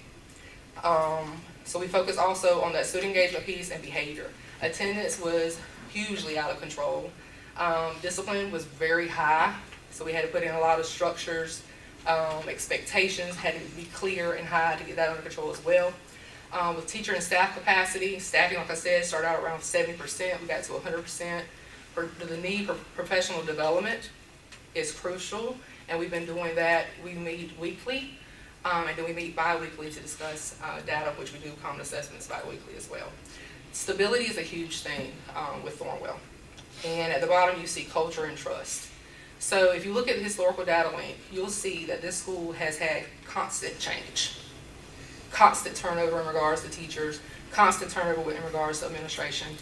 It was very clear that was a very big lack of trust, not only with the staff, but the children as well. They never knew where you were coming or where you were going. So I'm actually thankful for being able to come in January and develop those relationships early on, and for them to see me and know Ms. Dargan's not going anywhere. So that was a big thing for them, consistency. Also a big thing was parent community engagement. The stigma that Thornwell had, and I say had because it's changing, was very negative. And I was very adamant about changing the vision and the stigma, so to speak, to make it more a positive understanding of what we are as a school, because we control the narrative. And through that, we have changed parent and community engagement. We have a huge increase in parent and community engagement through our feedback, partnerships. We've developed a partnership with Sunoco, with our Youth the Leaders program, with our we have at least 50 approximately 50 males that have signed on to mentor our boys in third grades 3, 4, and 5. They come in at least twice a month, and they do all different types of activities, growth monitor, high expectations, everything. So these are the areas that we have to hit in order to get our data where we need it to go, because we are low. So if we go to the report card, so you'll see that the highest area that we receive the most points in is student progress. We received 20 and 46 hundredths of points out of 45 in student progress this year. These points came majority from that 5th grade population, in which I came in and assisted with. So that's where we got it. Now, it's also important to know that we scored 41, and that was only 1 point away from average, and it's the highest Thornwell has ever been in a long time, if ever. And we didn't go down last year. We haven't went down in years, so we're 1 point away from average. So in order for us to get off the CSI list, we've already met our initial target. All we need to do this year is focus on student progress, getting good and excellent, and we're off the list. Unless something changes with the State Department again. So looking at data, so our goals. So our first performance goal, or inequity goal, revolved around staffing. Because like I said, when I first came in, they were sitting about 70% of certified staff. So my biggest thing when I first came in was I need to get certified teachers in the classrooms. I need to get certified teachers in the classrooms. They had to have content, and that was my first baby, so to speak. And we got it, 100%. And they're on board. And they are enjoying themselves this year. The culture has completely changed. I invite anyone to come in to our building, and you can feel the air. It's nothing but a positive light. So that's the first performance goal. I don't want to read over everything for you. So performance goal 2, focus on math. This was my baby this year. So originally on the plan that was developed for the State Department, because like I said, they've been doing this for years, so they've had goals already in place. So they had a goal of 24% in grades 3 through 5, hitting MET RSEs to 45%. That was their goal. And that's what we took, because we're in the right track. We may not get 45% at the end of the year, but we're in the track to get it. After looking at the data from SC Ready, and I will look at a link in a minute, we realized that we have a huge do not meet population. Huge do not meet population. So from grades 3 through 5 from last year, we had 49.5% of our children did not meet in math in grades 3 through 5. So our biggest focus was to focus on those children that were in the do not meet category and push them into the approaching and met categories as much as possible. Because there's a weakness, there's a lack of foundational skills and gaps. That's where they're missing. So we are going to target, we're starting to target the not met kids and moving them forward. Then we're going to transition from the not met kids to the approaching category to move those to the met category. So we have a full-time math interventionist that is paid through our CSI funds. We implement small group math instruction daily based off of data. We also we provide PD weekly, hands-on activities, problem-solving tasks, math games. The more engaged these children are, the better they learn and the more they understand. So it's really important for them to have that experiential learning piece. Make sure that we are monitoring student progress with the time on task and performance metrics. Just being present in the building goes a long way here. Making them accountable. There was a huge need for accountability.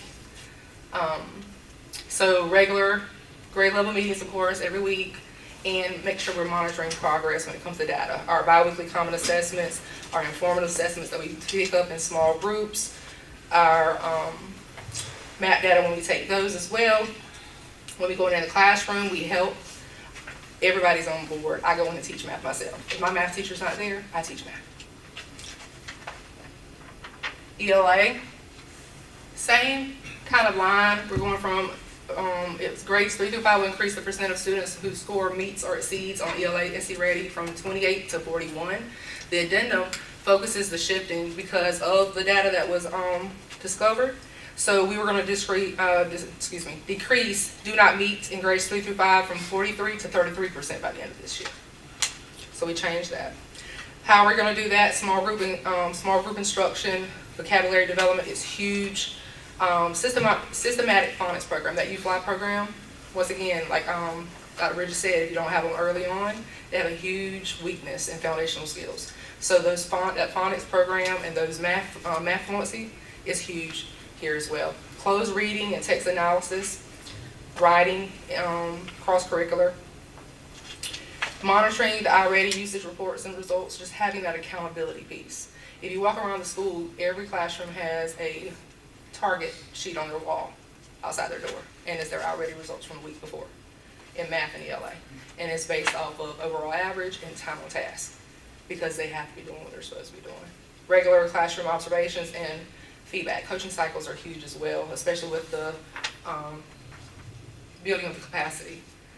So in regards to curriculum, ELA, U-Fly, that builds the phonics. Our district provided curriculum as well. Project Read Linguistics and Reading Intervention, Hand to Mind.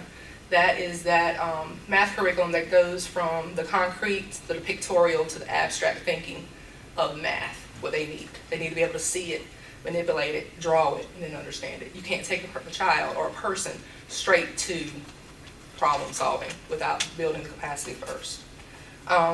Math, same district curriculum, Hand to Mind, and Math and Practice. We also utilize iReady, Progress Learning for our common assessments, Study Island, and Common Lit is another one that we utilize tremendously. It provides exemplars and rigor to what they need that is aligned to the state test as well. And then we also utilize the Learning Continuum found on MAP because it correlates to their data, and it provides us with essential skills that need to be developed. And that's what we use for intervention in a small group. So where we are. Can you flash that link? I can't, it's probably there. What you need me to do? I need that link, the current projections, map link, if you don't mind. So I can show you where we are.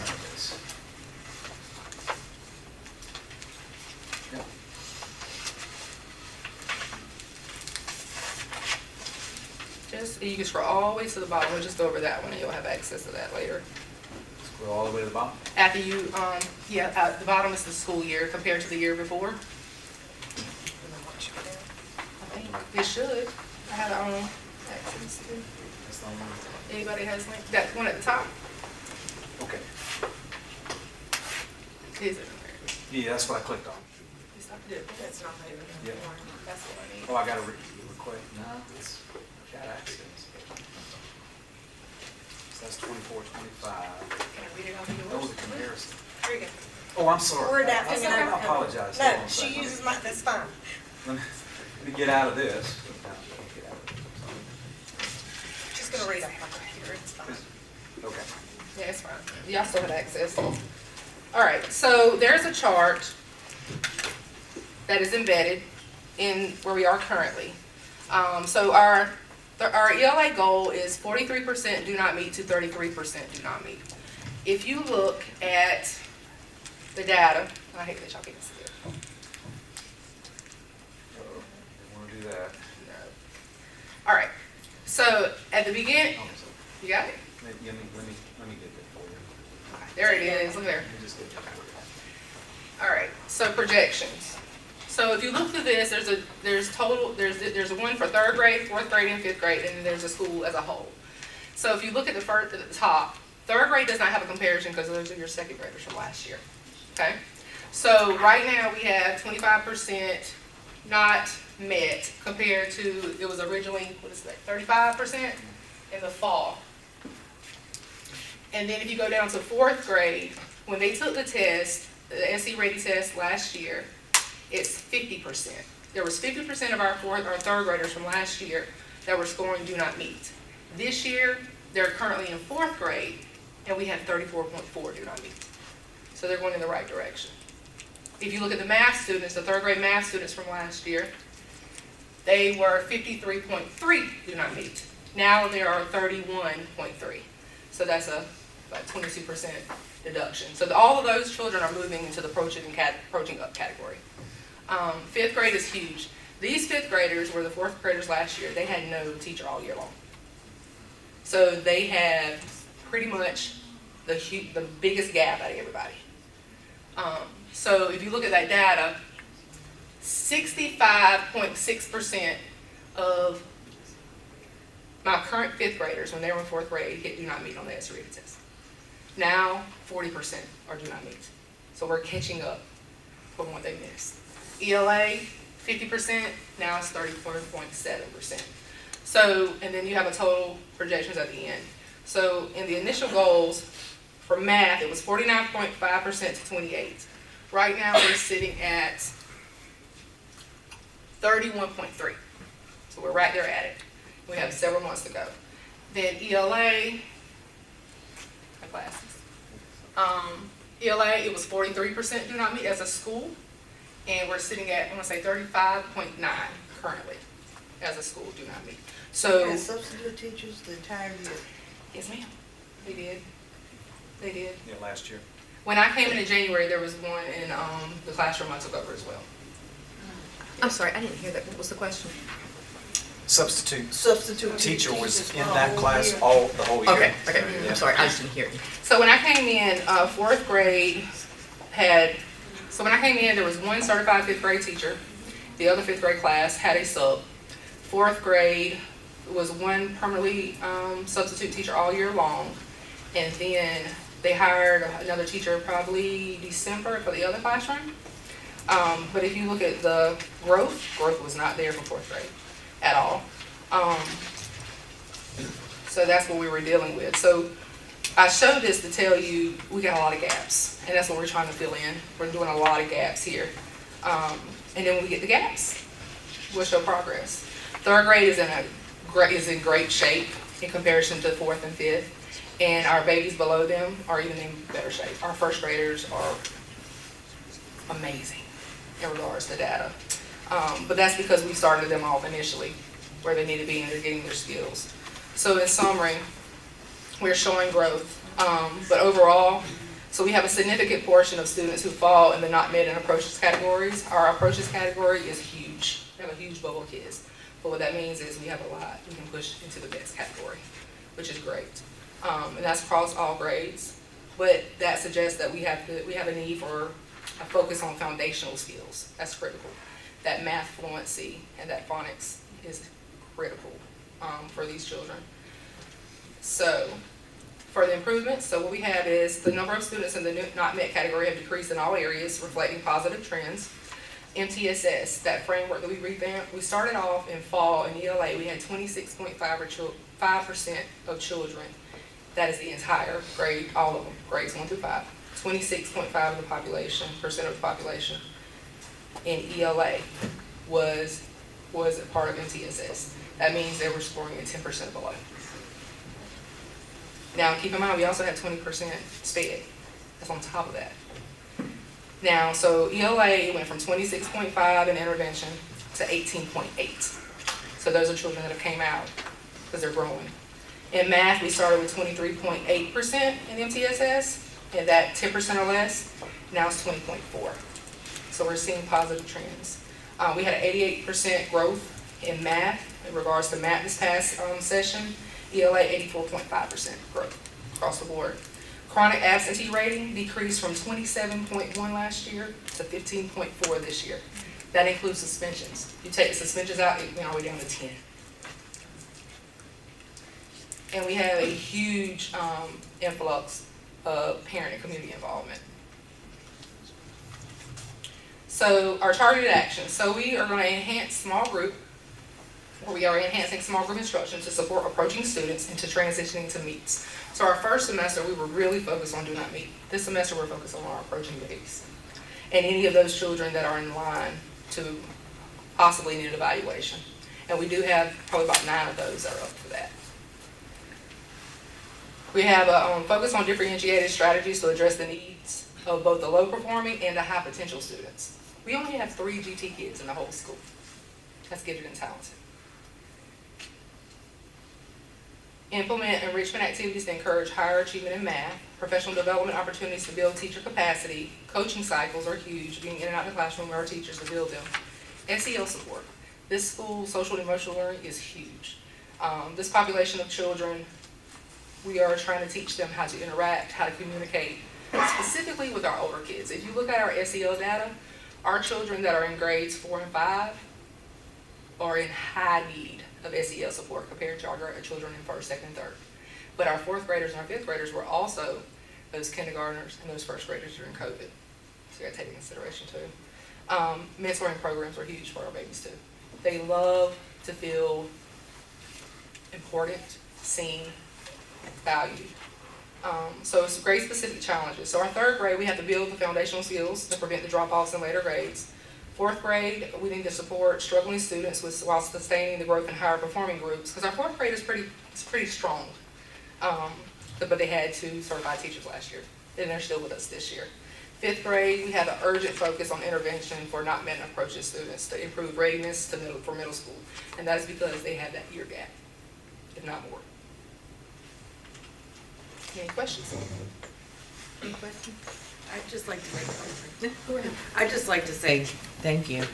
I mean, I can feel your passion. I love my babies. Thornwell's for the arts. If anybody tells you anything negative, I promise you I'll be the first one to back. Well, I can feel your passion, and I've watched that school struggle both as a community member and a parent, and then on the board. We are doing amazing things. I can see in this past year, I can see what you're doing. I mean, I can see it. I mean, not just here today. I've seen it. I can see it with just from the beginning over the summer, your recruitment of teachers. I can see it with your engagement with the community. We're trying to build leaders. Like, they need opportunities. The field trips, they haven't had them in years. Mm-hmm. Exposure to things that they may have never been exposed to. Service opportunities to become leaders in their environment. That's huge. I love that we're going to the soup kitchen tomorrow. Yeah, you're starting at the foundation, and I love it, and I just want to encourage you to keep it up and just thank you. Thank you. That school needed you. Very good. I want to echo what Ms. Thompson said. I mean, I'm from the Hartsville community, and you are 100% correct. I mean, it needs a reputation overhaul, and as I see with her, I can see your passion. I can see your drive to do things there. You know, your study after study, and everything I've ever been told is what determines the success of a student in the classroom is who's standing at the front of the classroom. And as you easily showed for your 4th graders from last year, when you don't have someone standing up that can lead that class. So it looks like you're building capacity with your leaders at the front of the classroom, and that's what we need, so thank you. Thank you. Thank you. Ms. Doring? Yes, sir. Is this on? It is. You don't need a microphone. You're using that teacher principal voice. You've touched on, and I'm glad you brought up about last year, because I think what's really important for people to know is that there are so many other factors besides just the student performance that make up student performance. And so if you don't have consistency in the classroom, and we've not had consistency at Thornwell for years, it's people's last stop instead of their first stop. And that's difficult for a lot of rural schools in general, but that's definitely true for Thornwell over the past few years, is that if you have a substitute teacher that is teaching the curriculum, technically you've got an adult in the classroom, but are they really making, no knock on them, they're doing what they can, but we got to have people in the building that are focused on kids. So I will say I've witnessed not only the hiring piece at the beginning of the year, but you had some holes that crept up during the year, throughout the year. Yes, and so it's not just at the beginning of the year, but it's how you react in the middle of the year to these situations that you just don't plan for. It's all been in 3rd, 4th, 5th. Yeah.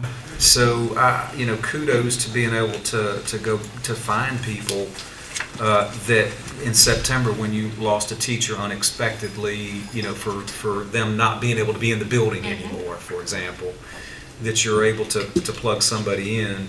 I think, it's building a culture. I do want to make sure to say, though, that Thornwell, and you mentioned this, it's their highest score that they've had in years. A decade. We're 1 point away from that school. I mean, it was unsatisfactory when I walked in the door. And we could have had it if it was just for climate. Yeah. But I'm not going to go there. Yeah. But 1 point. Yeah, 1 point. So we've gone from unsatisfactory to below average to 1 point away from average. So the trajectory is there, and the pieces are in place there. But I just think it's really important to talk about that 70% certified versus 100%, because that means a third of the kids were being taught by somebody that did not have a teaching certificate, or was not a full-time teacher at least. They were in a substitute role. And also for focusing on the does not meet, because our report cards focus on the meets or exceeds. But that's just the minority of the students We are a in growth all of our school. schools. Yeah, we are a growth school. And so a lot of the Darlington County School District schools are growth schools. Because we don't have the same percentage of students that are meets and exceeds. So we got to figure out how to get the kids that are at the bottom out of the bottom, as much as we need to figure out how to get kids at the top, right? And so you can't ignore one for the other. You got to focus on both of them. But I think it's really important, the metrics that you just showed, where your does not meet based off your MAP scores comparison to last year, that's significant improvement in your does not meet. And again, I mean, kudos to you and your team at the school. I think, again, for everybody to have some concept, there's 2 teachers per grade in your building, if I'm not mistaken. With the exception of second and third. Yep, and so one teacher not doing well really impacts the overall score of the school. That impacted the decision that we made early on as well. Last year, I saw that there was only 2, so how it was structured, there was 2 self-contained teachers in 5th grade in math, in 5th grade and 4th grade. So in order to combat that, we departmentalized them. We had 1 teacher teaching nothing but math in 4th and 5th grade, and 1 teacher teaching nothing but ELA and so on. Because all I could think of is if that had been done the previous year, how that would have impacted the scores. Yeah, having that expertise, even though it's different for the building and different for the teachers, the kids are getting what they need at that point in time. Good. Okay. Thank you. Thank you. All right, I just want to say in conclusion, all of these ladies are magnificent. But I also want to recognize Ms. Sweeney and Dr. Ford, our Director of Elementary and Director of Secondary. They are always a phone call away, and I know they help all of our principals problem solve, and I know they help them with the presentations. And so I really want to give a shout out to them, because I know that they are an integral part of the support of our schools.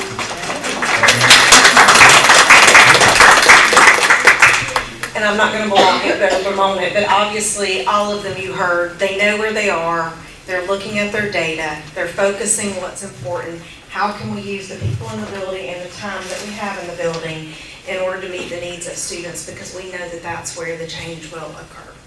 And so I think that's where all of you have focused, and I'm very proud to be their Chief Academic Officer. Okay. Well, we need to have a motion to approve these plans as presented. And if I'll accept a motion to approve the plans as presented. Madam Chair, I move we accept your approving plans as presented. Can I get a second? Second. All in favor? Aye. Any opposed? Motion carries. And if any of our teachers you're welcome to stay, but I also know y'all got class now. We'll take another pause if you guys would like to leave. We've kept you from family tonight too, so. Thank y'all for all you do.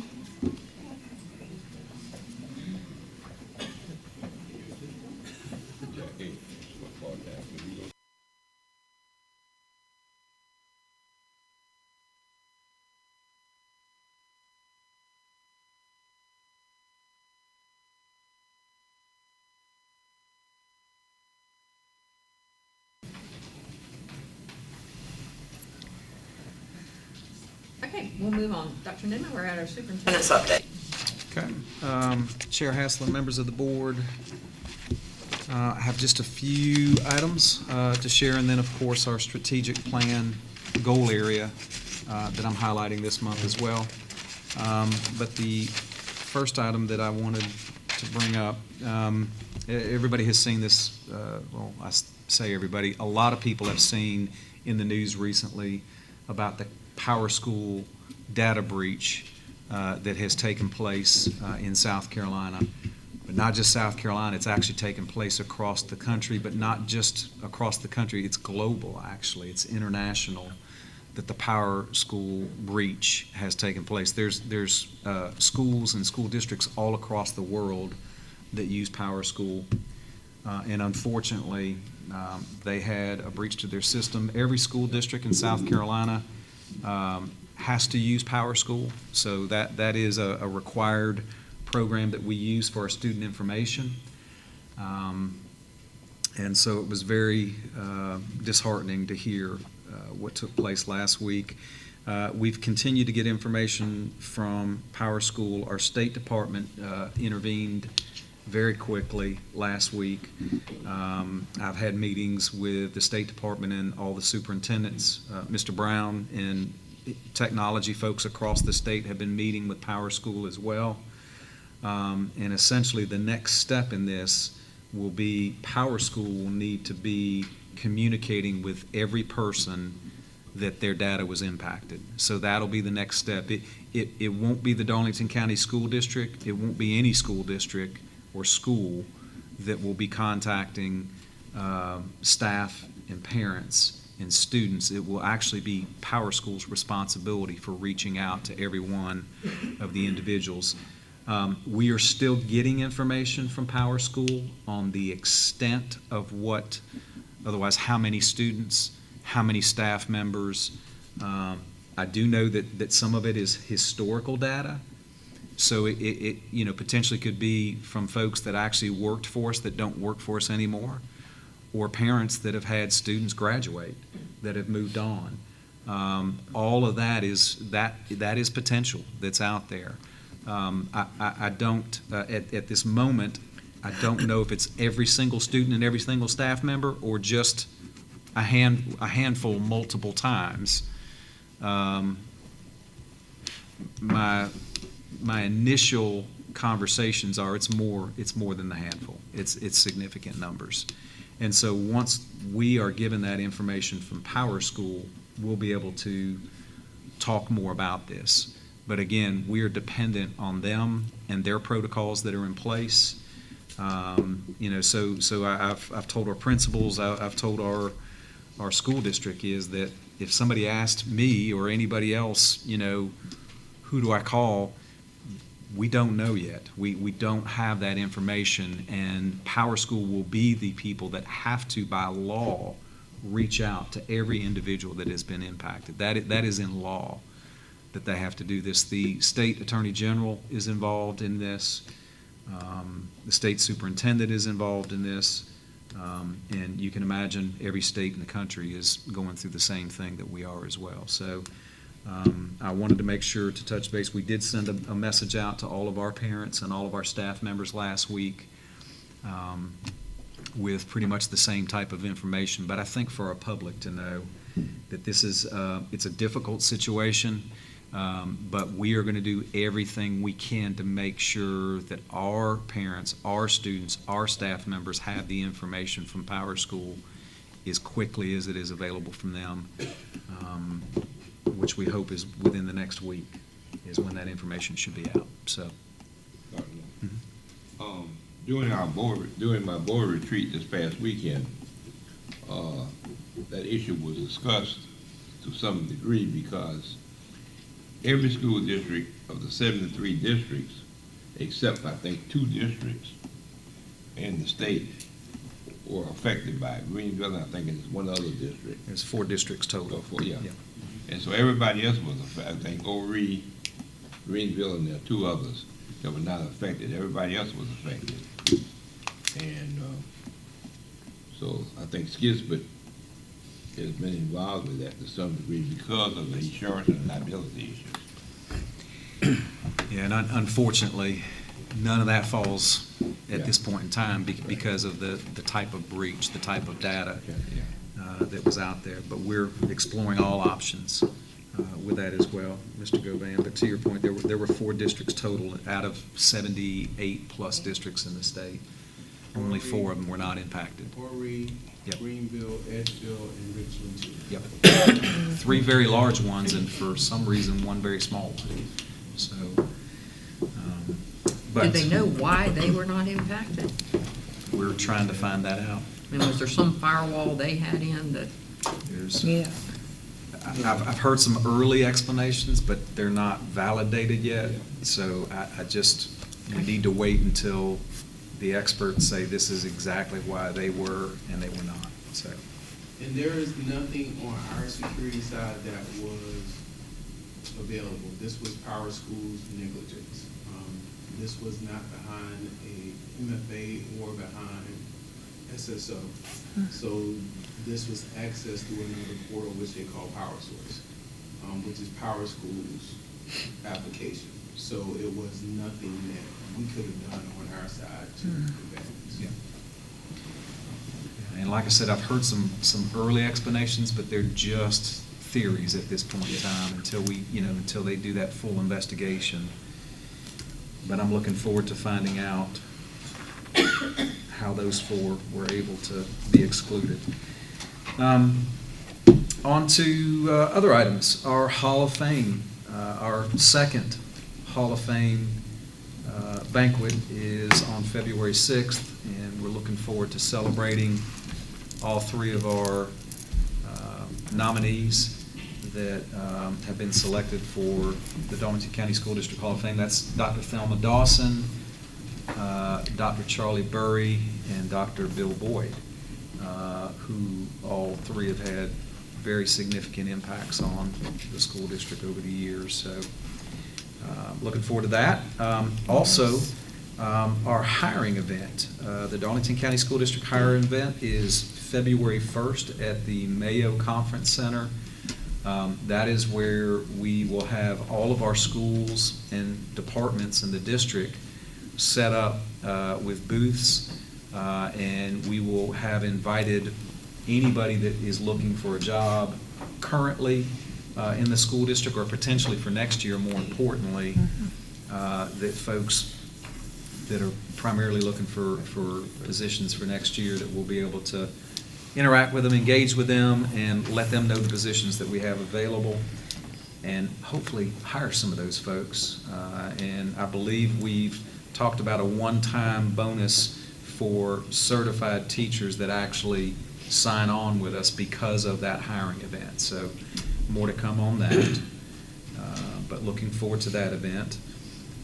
We also have our Martin Luther King holiday, which is Monday, January 20th, next Monday. That is coming up, and so all school district offices and schools will be closed that day for staff and for students as we celebrate Martin Luther King. And then also update on our new school mascot and color process. We are meeting this week with 10 of our most engaging 4th graders. And how they were selected, I cannot tell you that, but I know that we're going to have 4 very talented, we're going to have 4th graders, 10 of our 4th graders, very talented from both of our schools, both from Rosenwald and from St. John's, that are gathering data from their school peers about mascots. And so they are going to be sorting through the information from their schools and actually gathering for a little bit of pizza to help with that process too. So we're excited to have the kids that are taking the lead on the naming of a mascot and the school colors for the new school. So that we should hopefully have a mascot in place very soon, by next week. So we're looking forward to that as we move forward. And then the last item before my strategic plan goal areas, it is School Board Appreciation Month. And it's a unique scenario where we have two brand-new school board members with us, Mrs. Thomas and Mrs. Carreri. Thank you for being willing to serve and for being here, and for hopefully a long journey for you. That you will learn many magnificent things about the school district, the people, our parents, our community, but most importantly, our students. That's really what this is about, is our students. We can talk adult issues all day long, but it's about our kids, and it's about them having every opportunity to be successful. So I'm excited to have you all on the board. I'm excited to say thank you to our other board members that have been serving over the years, that range from 2 years to 24. How many? How many? 30. Mr. Jeffords, a lot. More than 30. 35 or so. 35 or so, right? 35 So we got newbies, and we got people that have seen so many things change for so many years. Oh, what do you say? But oldies. Our schools have had a chance to share with you some of the talents and pieces from their schools for you, and I hope you enjoy that. But I want to be able to say, from my role, thank you. Thank you for what you do. Thank you for being willing to be here, and to, again, dig through the hard stuff to do what's right for our kids, because that's, at the end of the day, that's what we can always be able to look back on and go, we did everything we could. So. Hey, you and Wanda, chairperson. There's something that's crossed my mind about the new elementary school, and it's a special elementary school in engineering and science. Will we consider that ever being one of the first schools to wear uniforms? Audrey, you're gonna have to find a teacher's voice for me. We can't hear you over I here. heard something about uniforms. She wants to know. Right? Now, I said, will we ever consider that to be? We have two schools that currently do uniforms. Would that be one of them to wear a uniform? So we have Spalding Middle School down in Lamar, and Brockington currently does in the Darlington area. I was just thinking about that. That would be something that, School Improvement Council, PTA, PTO, that type of thing, we need to kind of talk with the community about and see. But, anything's possible. Okay. Right? Anything is possible. It's usually left up to the school and It's got to be a buy-in. Yeah. Okay. From the faculty as well as the students and parents. I remember when we did the one over at Brockington. I wasn't on the board then, so I didn't know the process. Yeah, so, again, I think we're looking at anything that would be helpful, right? So whether it be uniforms, whether it be curriculum, whether it be, the design of the building, all of those things, we certainly will, everything will be in consideration. Okay. And it's coming fast, right? That school's gonna be done, we're on schedule, to be done before, right at the end of this school year, to give us time to get moved in and everything. So excited about that. So again, thank you, school board, for School Board Appreciation Month. I'm focused on student success. That is one of our strategic plan goal areas, is student success. And again, student success can be academic, but it could also be these other areas that you've heard about tonight. Our Bay Road Elementary School, a lot of things this is from December, so you're going to hear a lot of holiday spirit type things that are involved here. But Bay Road spread holiday cheer to their students and staff because they dressed up each day of the week. Each day had a theme, and they, had a chance to debrief with the theme with the students and the staff in the building. Again, celebrating the holidays. Brockington Elementary had a reading log incentive pizza party where students who completed their December reading log challenges received a pizza party. We're all about food as a motivator to help when it comes time to getting students to read. Darlington County Institute of Technology, DCIT, their auto tech welding, their auto tech class, welding class, and electricity completers, they all had 100% pass rate on their exams, which is awesome. And Darlington High had a lot of students that made the district honor band that had a performance, I believe last week. We also had Darlington Middle School that had students that made the honor band. Hartsville High finished second in the annual math competition at Francis Marion University. So that's, again, all the schools and districts in the surrounding PD area. Hartsville High finished second.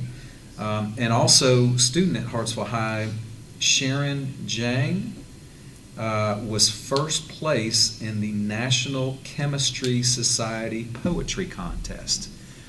So it took me a while to figure that one out. So poetry and chemistry, but first. So congratulations to Sharon Jang, student that placed first. Also, we had a couple of our football players. Webb Barnes, Demarion Coe participated in the Shrine Bowl from Hartsville, and Derek Brown participated in the North-South All-Star Game as well. At Hartsville Middle, Shrey Patel, 6th grade, was their spelling bee winner that they had. And also, Dr. James was talking about her MAP growth. They had 645 out of their approximately 800 plus students that showed growth on one or more of the students. And the classes that had the highest percent of the lessons passed, you guessed it, they earned a pizza to kind of help out with the process with those students. So J.L. Kane Elementary, again, they recognized their classrooms with the highest MAP achievement and MAP growth. They also recognized 160 students with their our on-time, all-the-time programs, which is attendance. So they had 160 students that they were able to celebrate that were Perfect attendance. Perfect attendance. And for on that.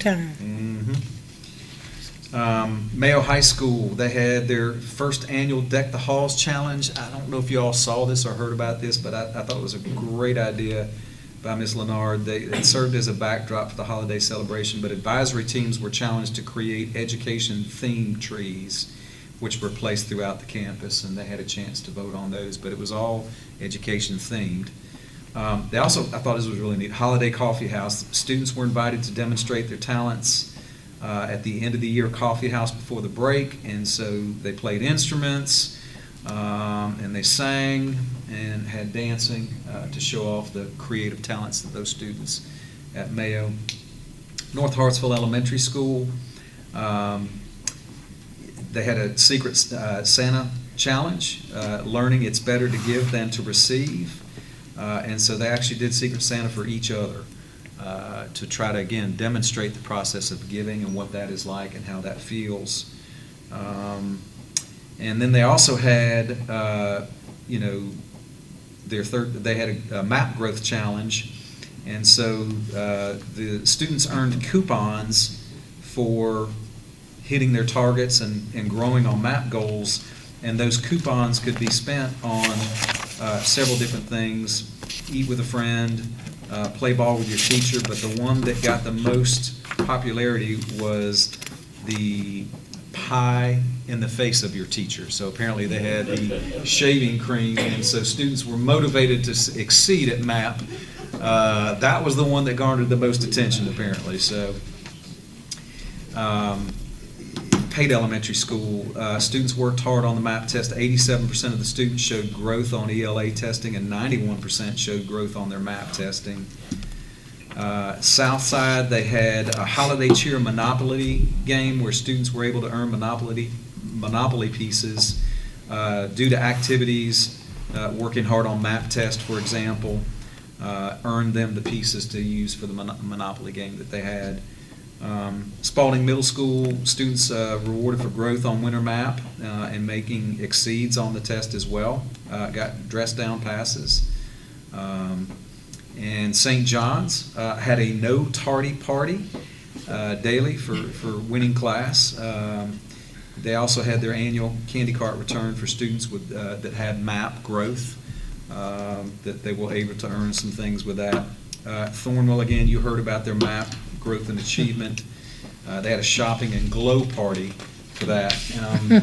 You know, and I make light of the incentives, but honestly, the kids are all in on the growth piece. They want to grow, not so they can get a piece of candy. They want to grow because it's important to them. That's right. And any of those principals tonight, or any of the other principals in our school district, will tell you that it's great to have the incentives because that's what kids do, that's what they like, but really, they're buying into doing better. They're not buying in so they can have a piece of pizza or a piece of candy. But you also got to acknowledge kids when they're successful. That's right. And, you know, just telling them good job, it's great, but you got to celebrate. You got to celebrate the good stuff. And so December was a good month of celebration for student success. So that is everything that I have for superintendent's update. All right. Moving right along to our board member input. Mr. Govan, would you kick us off? Yeah. First of all, I want to welcome our new board members. Because this is a learning experience. It's a rewarding, exciting experience. But I think when you come to Myrtle Beach next month, you'll get an understanding to some degree of your roles. We had some of that conversation this week, and hopefully we'll be able to give you some guidance in addition to what Dr. Newman has already given you. I want to thank y'all, thank principals, etc., for the gifts that they have given us, for the appreciation.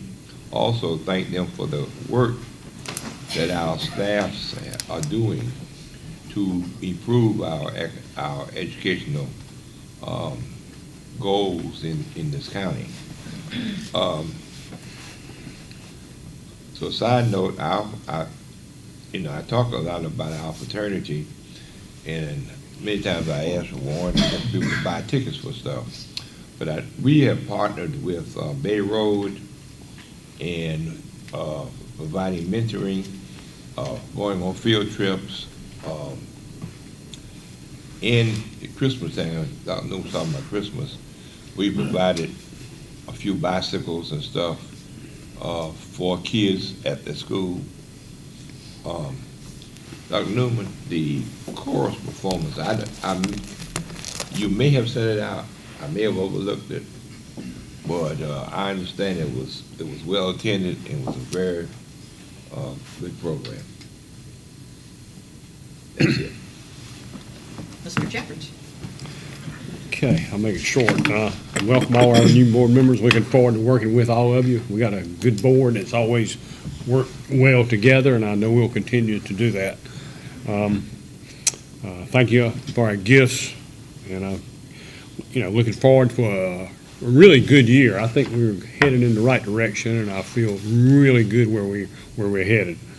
And how are we on our Jeffords report? 13 right now for the Jeffords report. 13? Yes, sir. You want to explain the Jeffords explain the report to the Jeffords new, report, too. yeah, to the new members?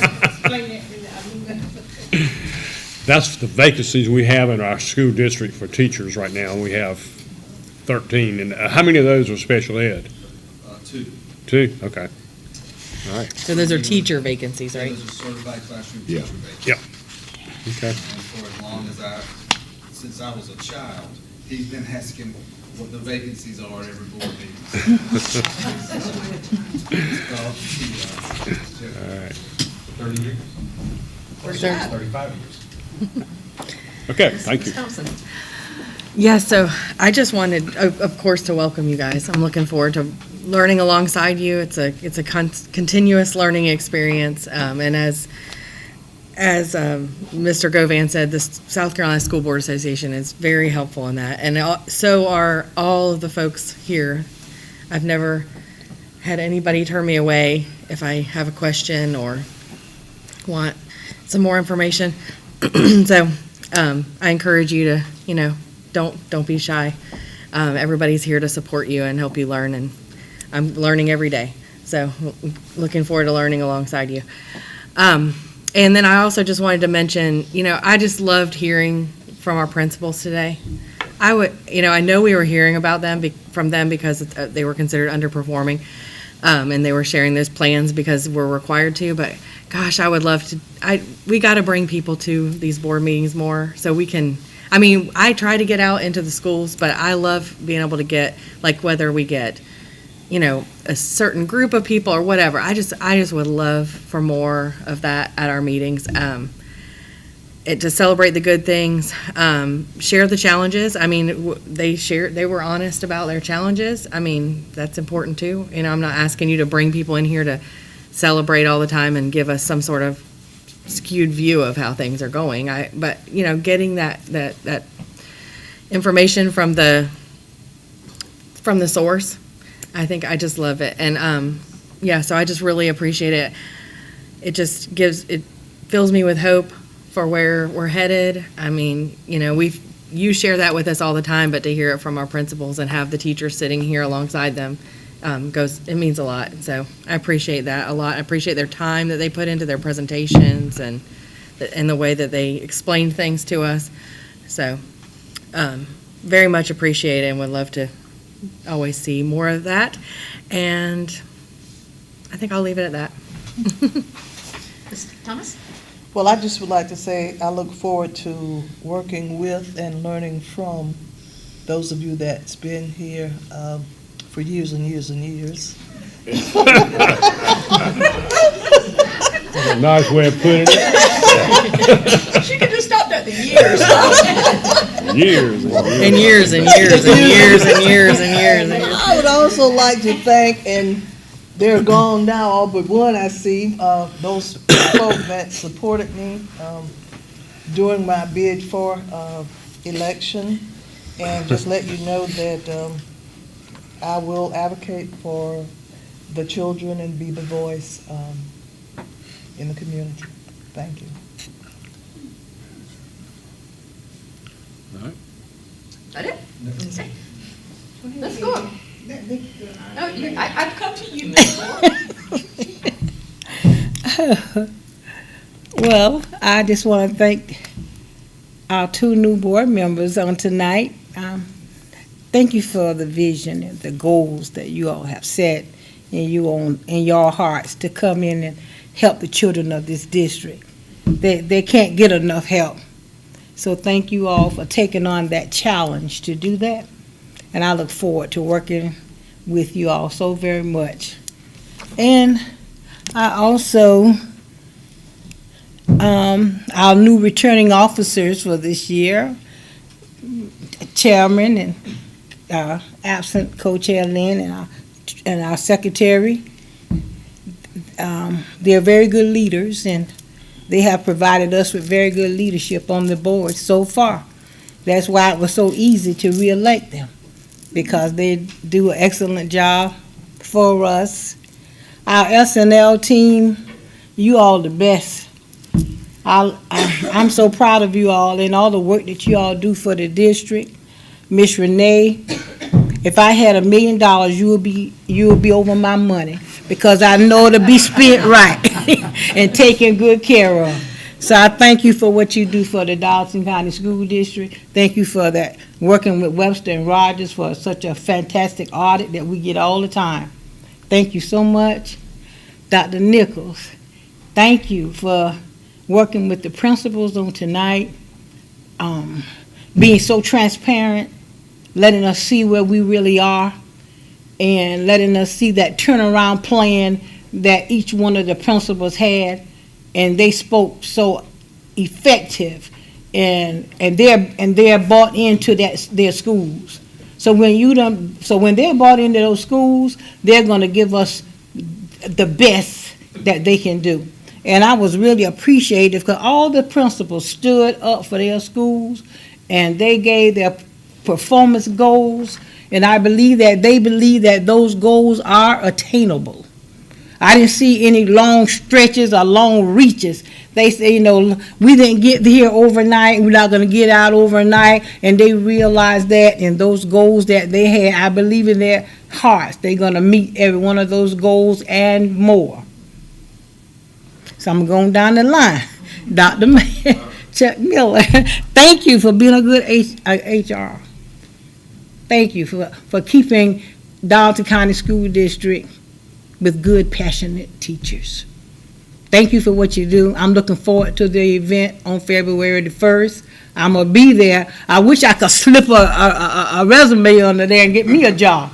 But I know you're going to do a good job, and thank you so much. Thank you, Audrey. You always on the one. I came in tonight. I said, what is all of this?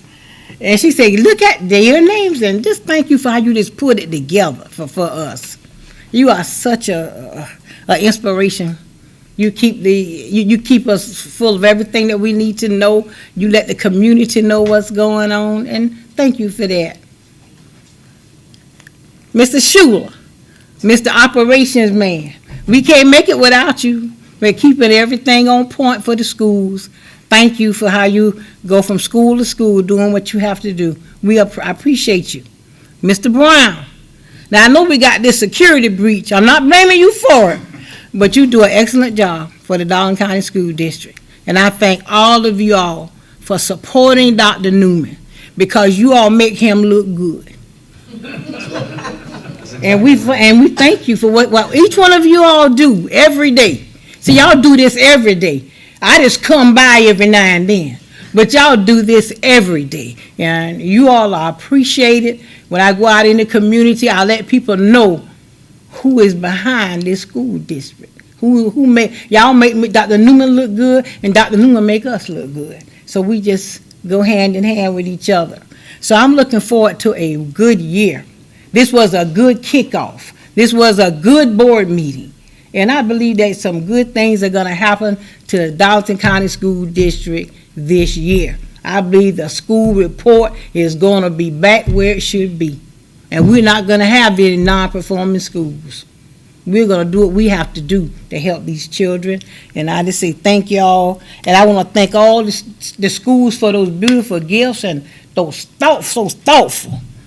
So be so thoughtful to us for our school board appreciation. I mean, that means so much to me when somebody thinks something to just do something for you so nice. And I got 2 bags to take home. And thank y'all so much who all had a hand in it. Thank you, school districts. You all make us feel so important. And the last thing I think I need to say is to Dr. Newman. Okay, Dr. Newman, good job. You're doing a good job for this district. I love your passion for this district. You got a good chairman right there beside you. And I thank all of y'all for the work that y'all have done. I thank those who've been here 35 years, 24 years, 8, 9, 10 years, 2 years, and 1 day. We all are very important to this district. If I've been here, you're just as important as I am. You understand? So whatever you do it great. Oh, hey, Barbara. I forgot you. Thank you, too, for being a good note carrier, good secretary. About to turn another year over. Let's go. Let's go. No, you're not. You always have to let people know you appreciate what they do, and what they do is important. Important. I always remember that. Thank you. Good night. Not quite yet. Ms. Carreri. How about if I keep mine short? I'm very happy to be here. I've enjoyed meeting all of you and getting to know you. The integrity and professionalism is readily apparent and is making me excited about being with all of you and working with you. And that's all. And I'll just reiterate what everyone said. Audrey said it all. But welcome to our new school board members. As Warren said, we work together. We don't always agree, but we always respect and move forward and do what we all, as a whole, think is in the best interest for our Darlington County students. And thank you again for all the gifts, the School Board Appreciation Month. And with that, we will move on to personnel action. Can I get a motion to approve personnel action? I move to approve personnel action. Can I get a second? Second. All in favor? Aye. Anyone opposed? Motion carries. There is no need for an executive session tonight, and so I will take No need for executive session? no need for an executive session tonight. I I didn't move that we stutter. adjourn. I'll take a motion to adjourn. I second. All in favor? Aye. And we are adjourned. You never get to know.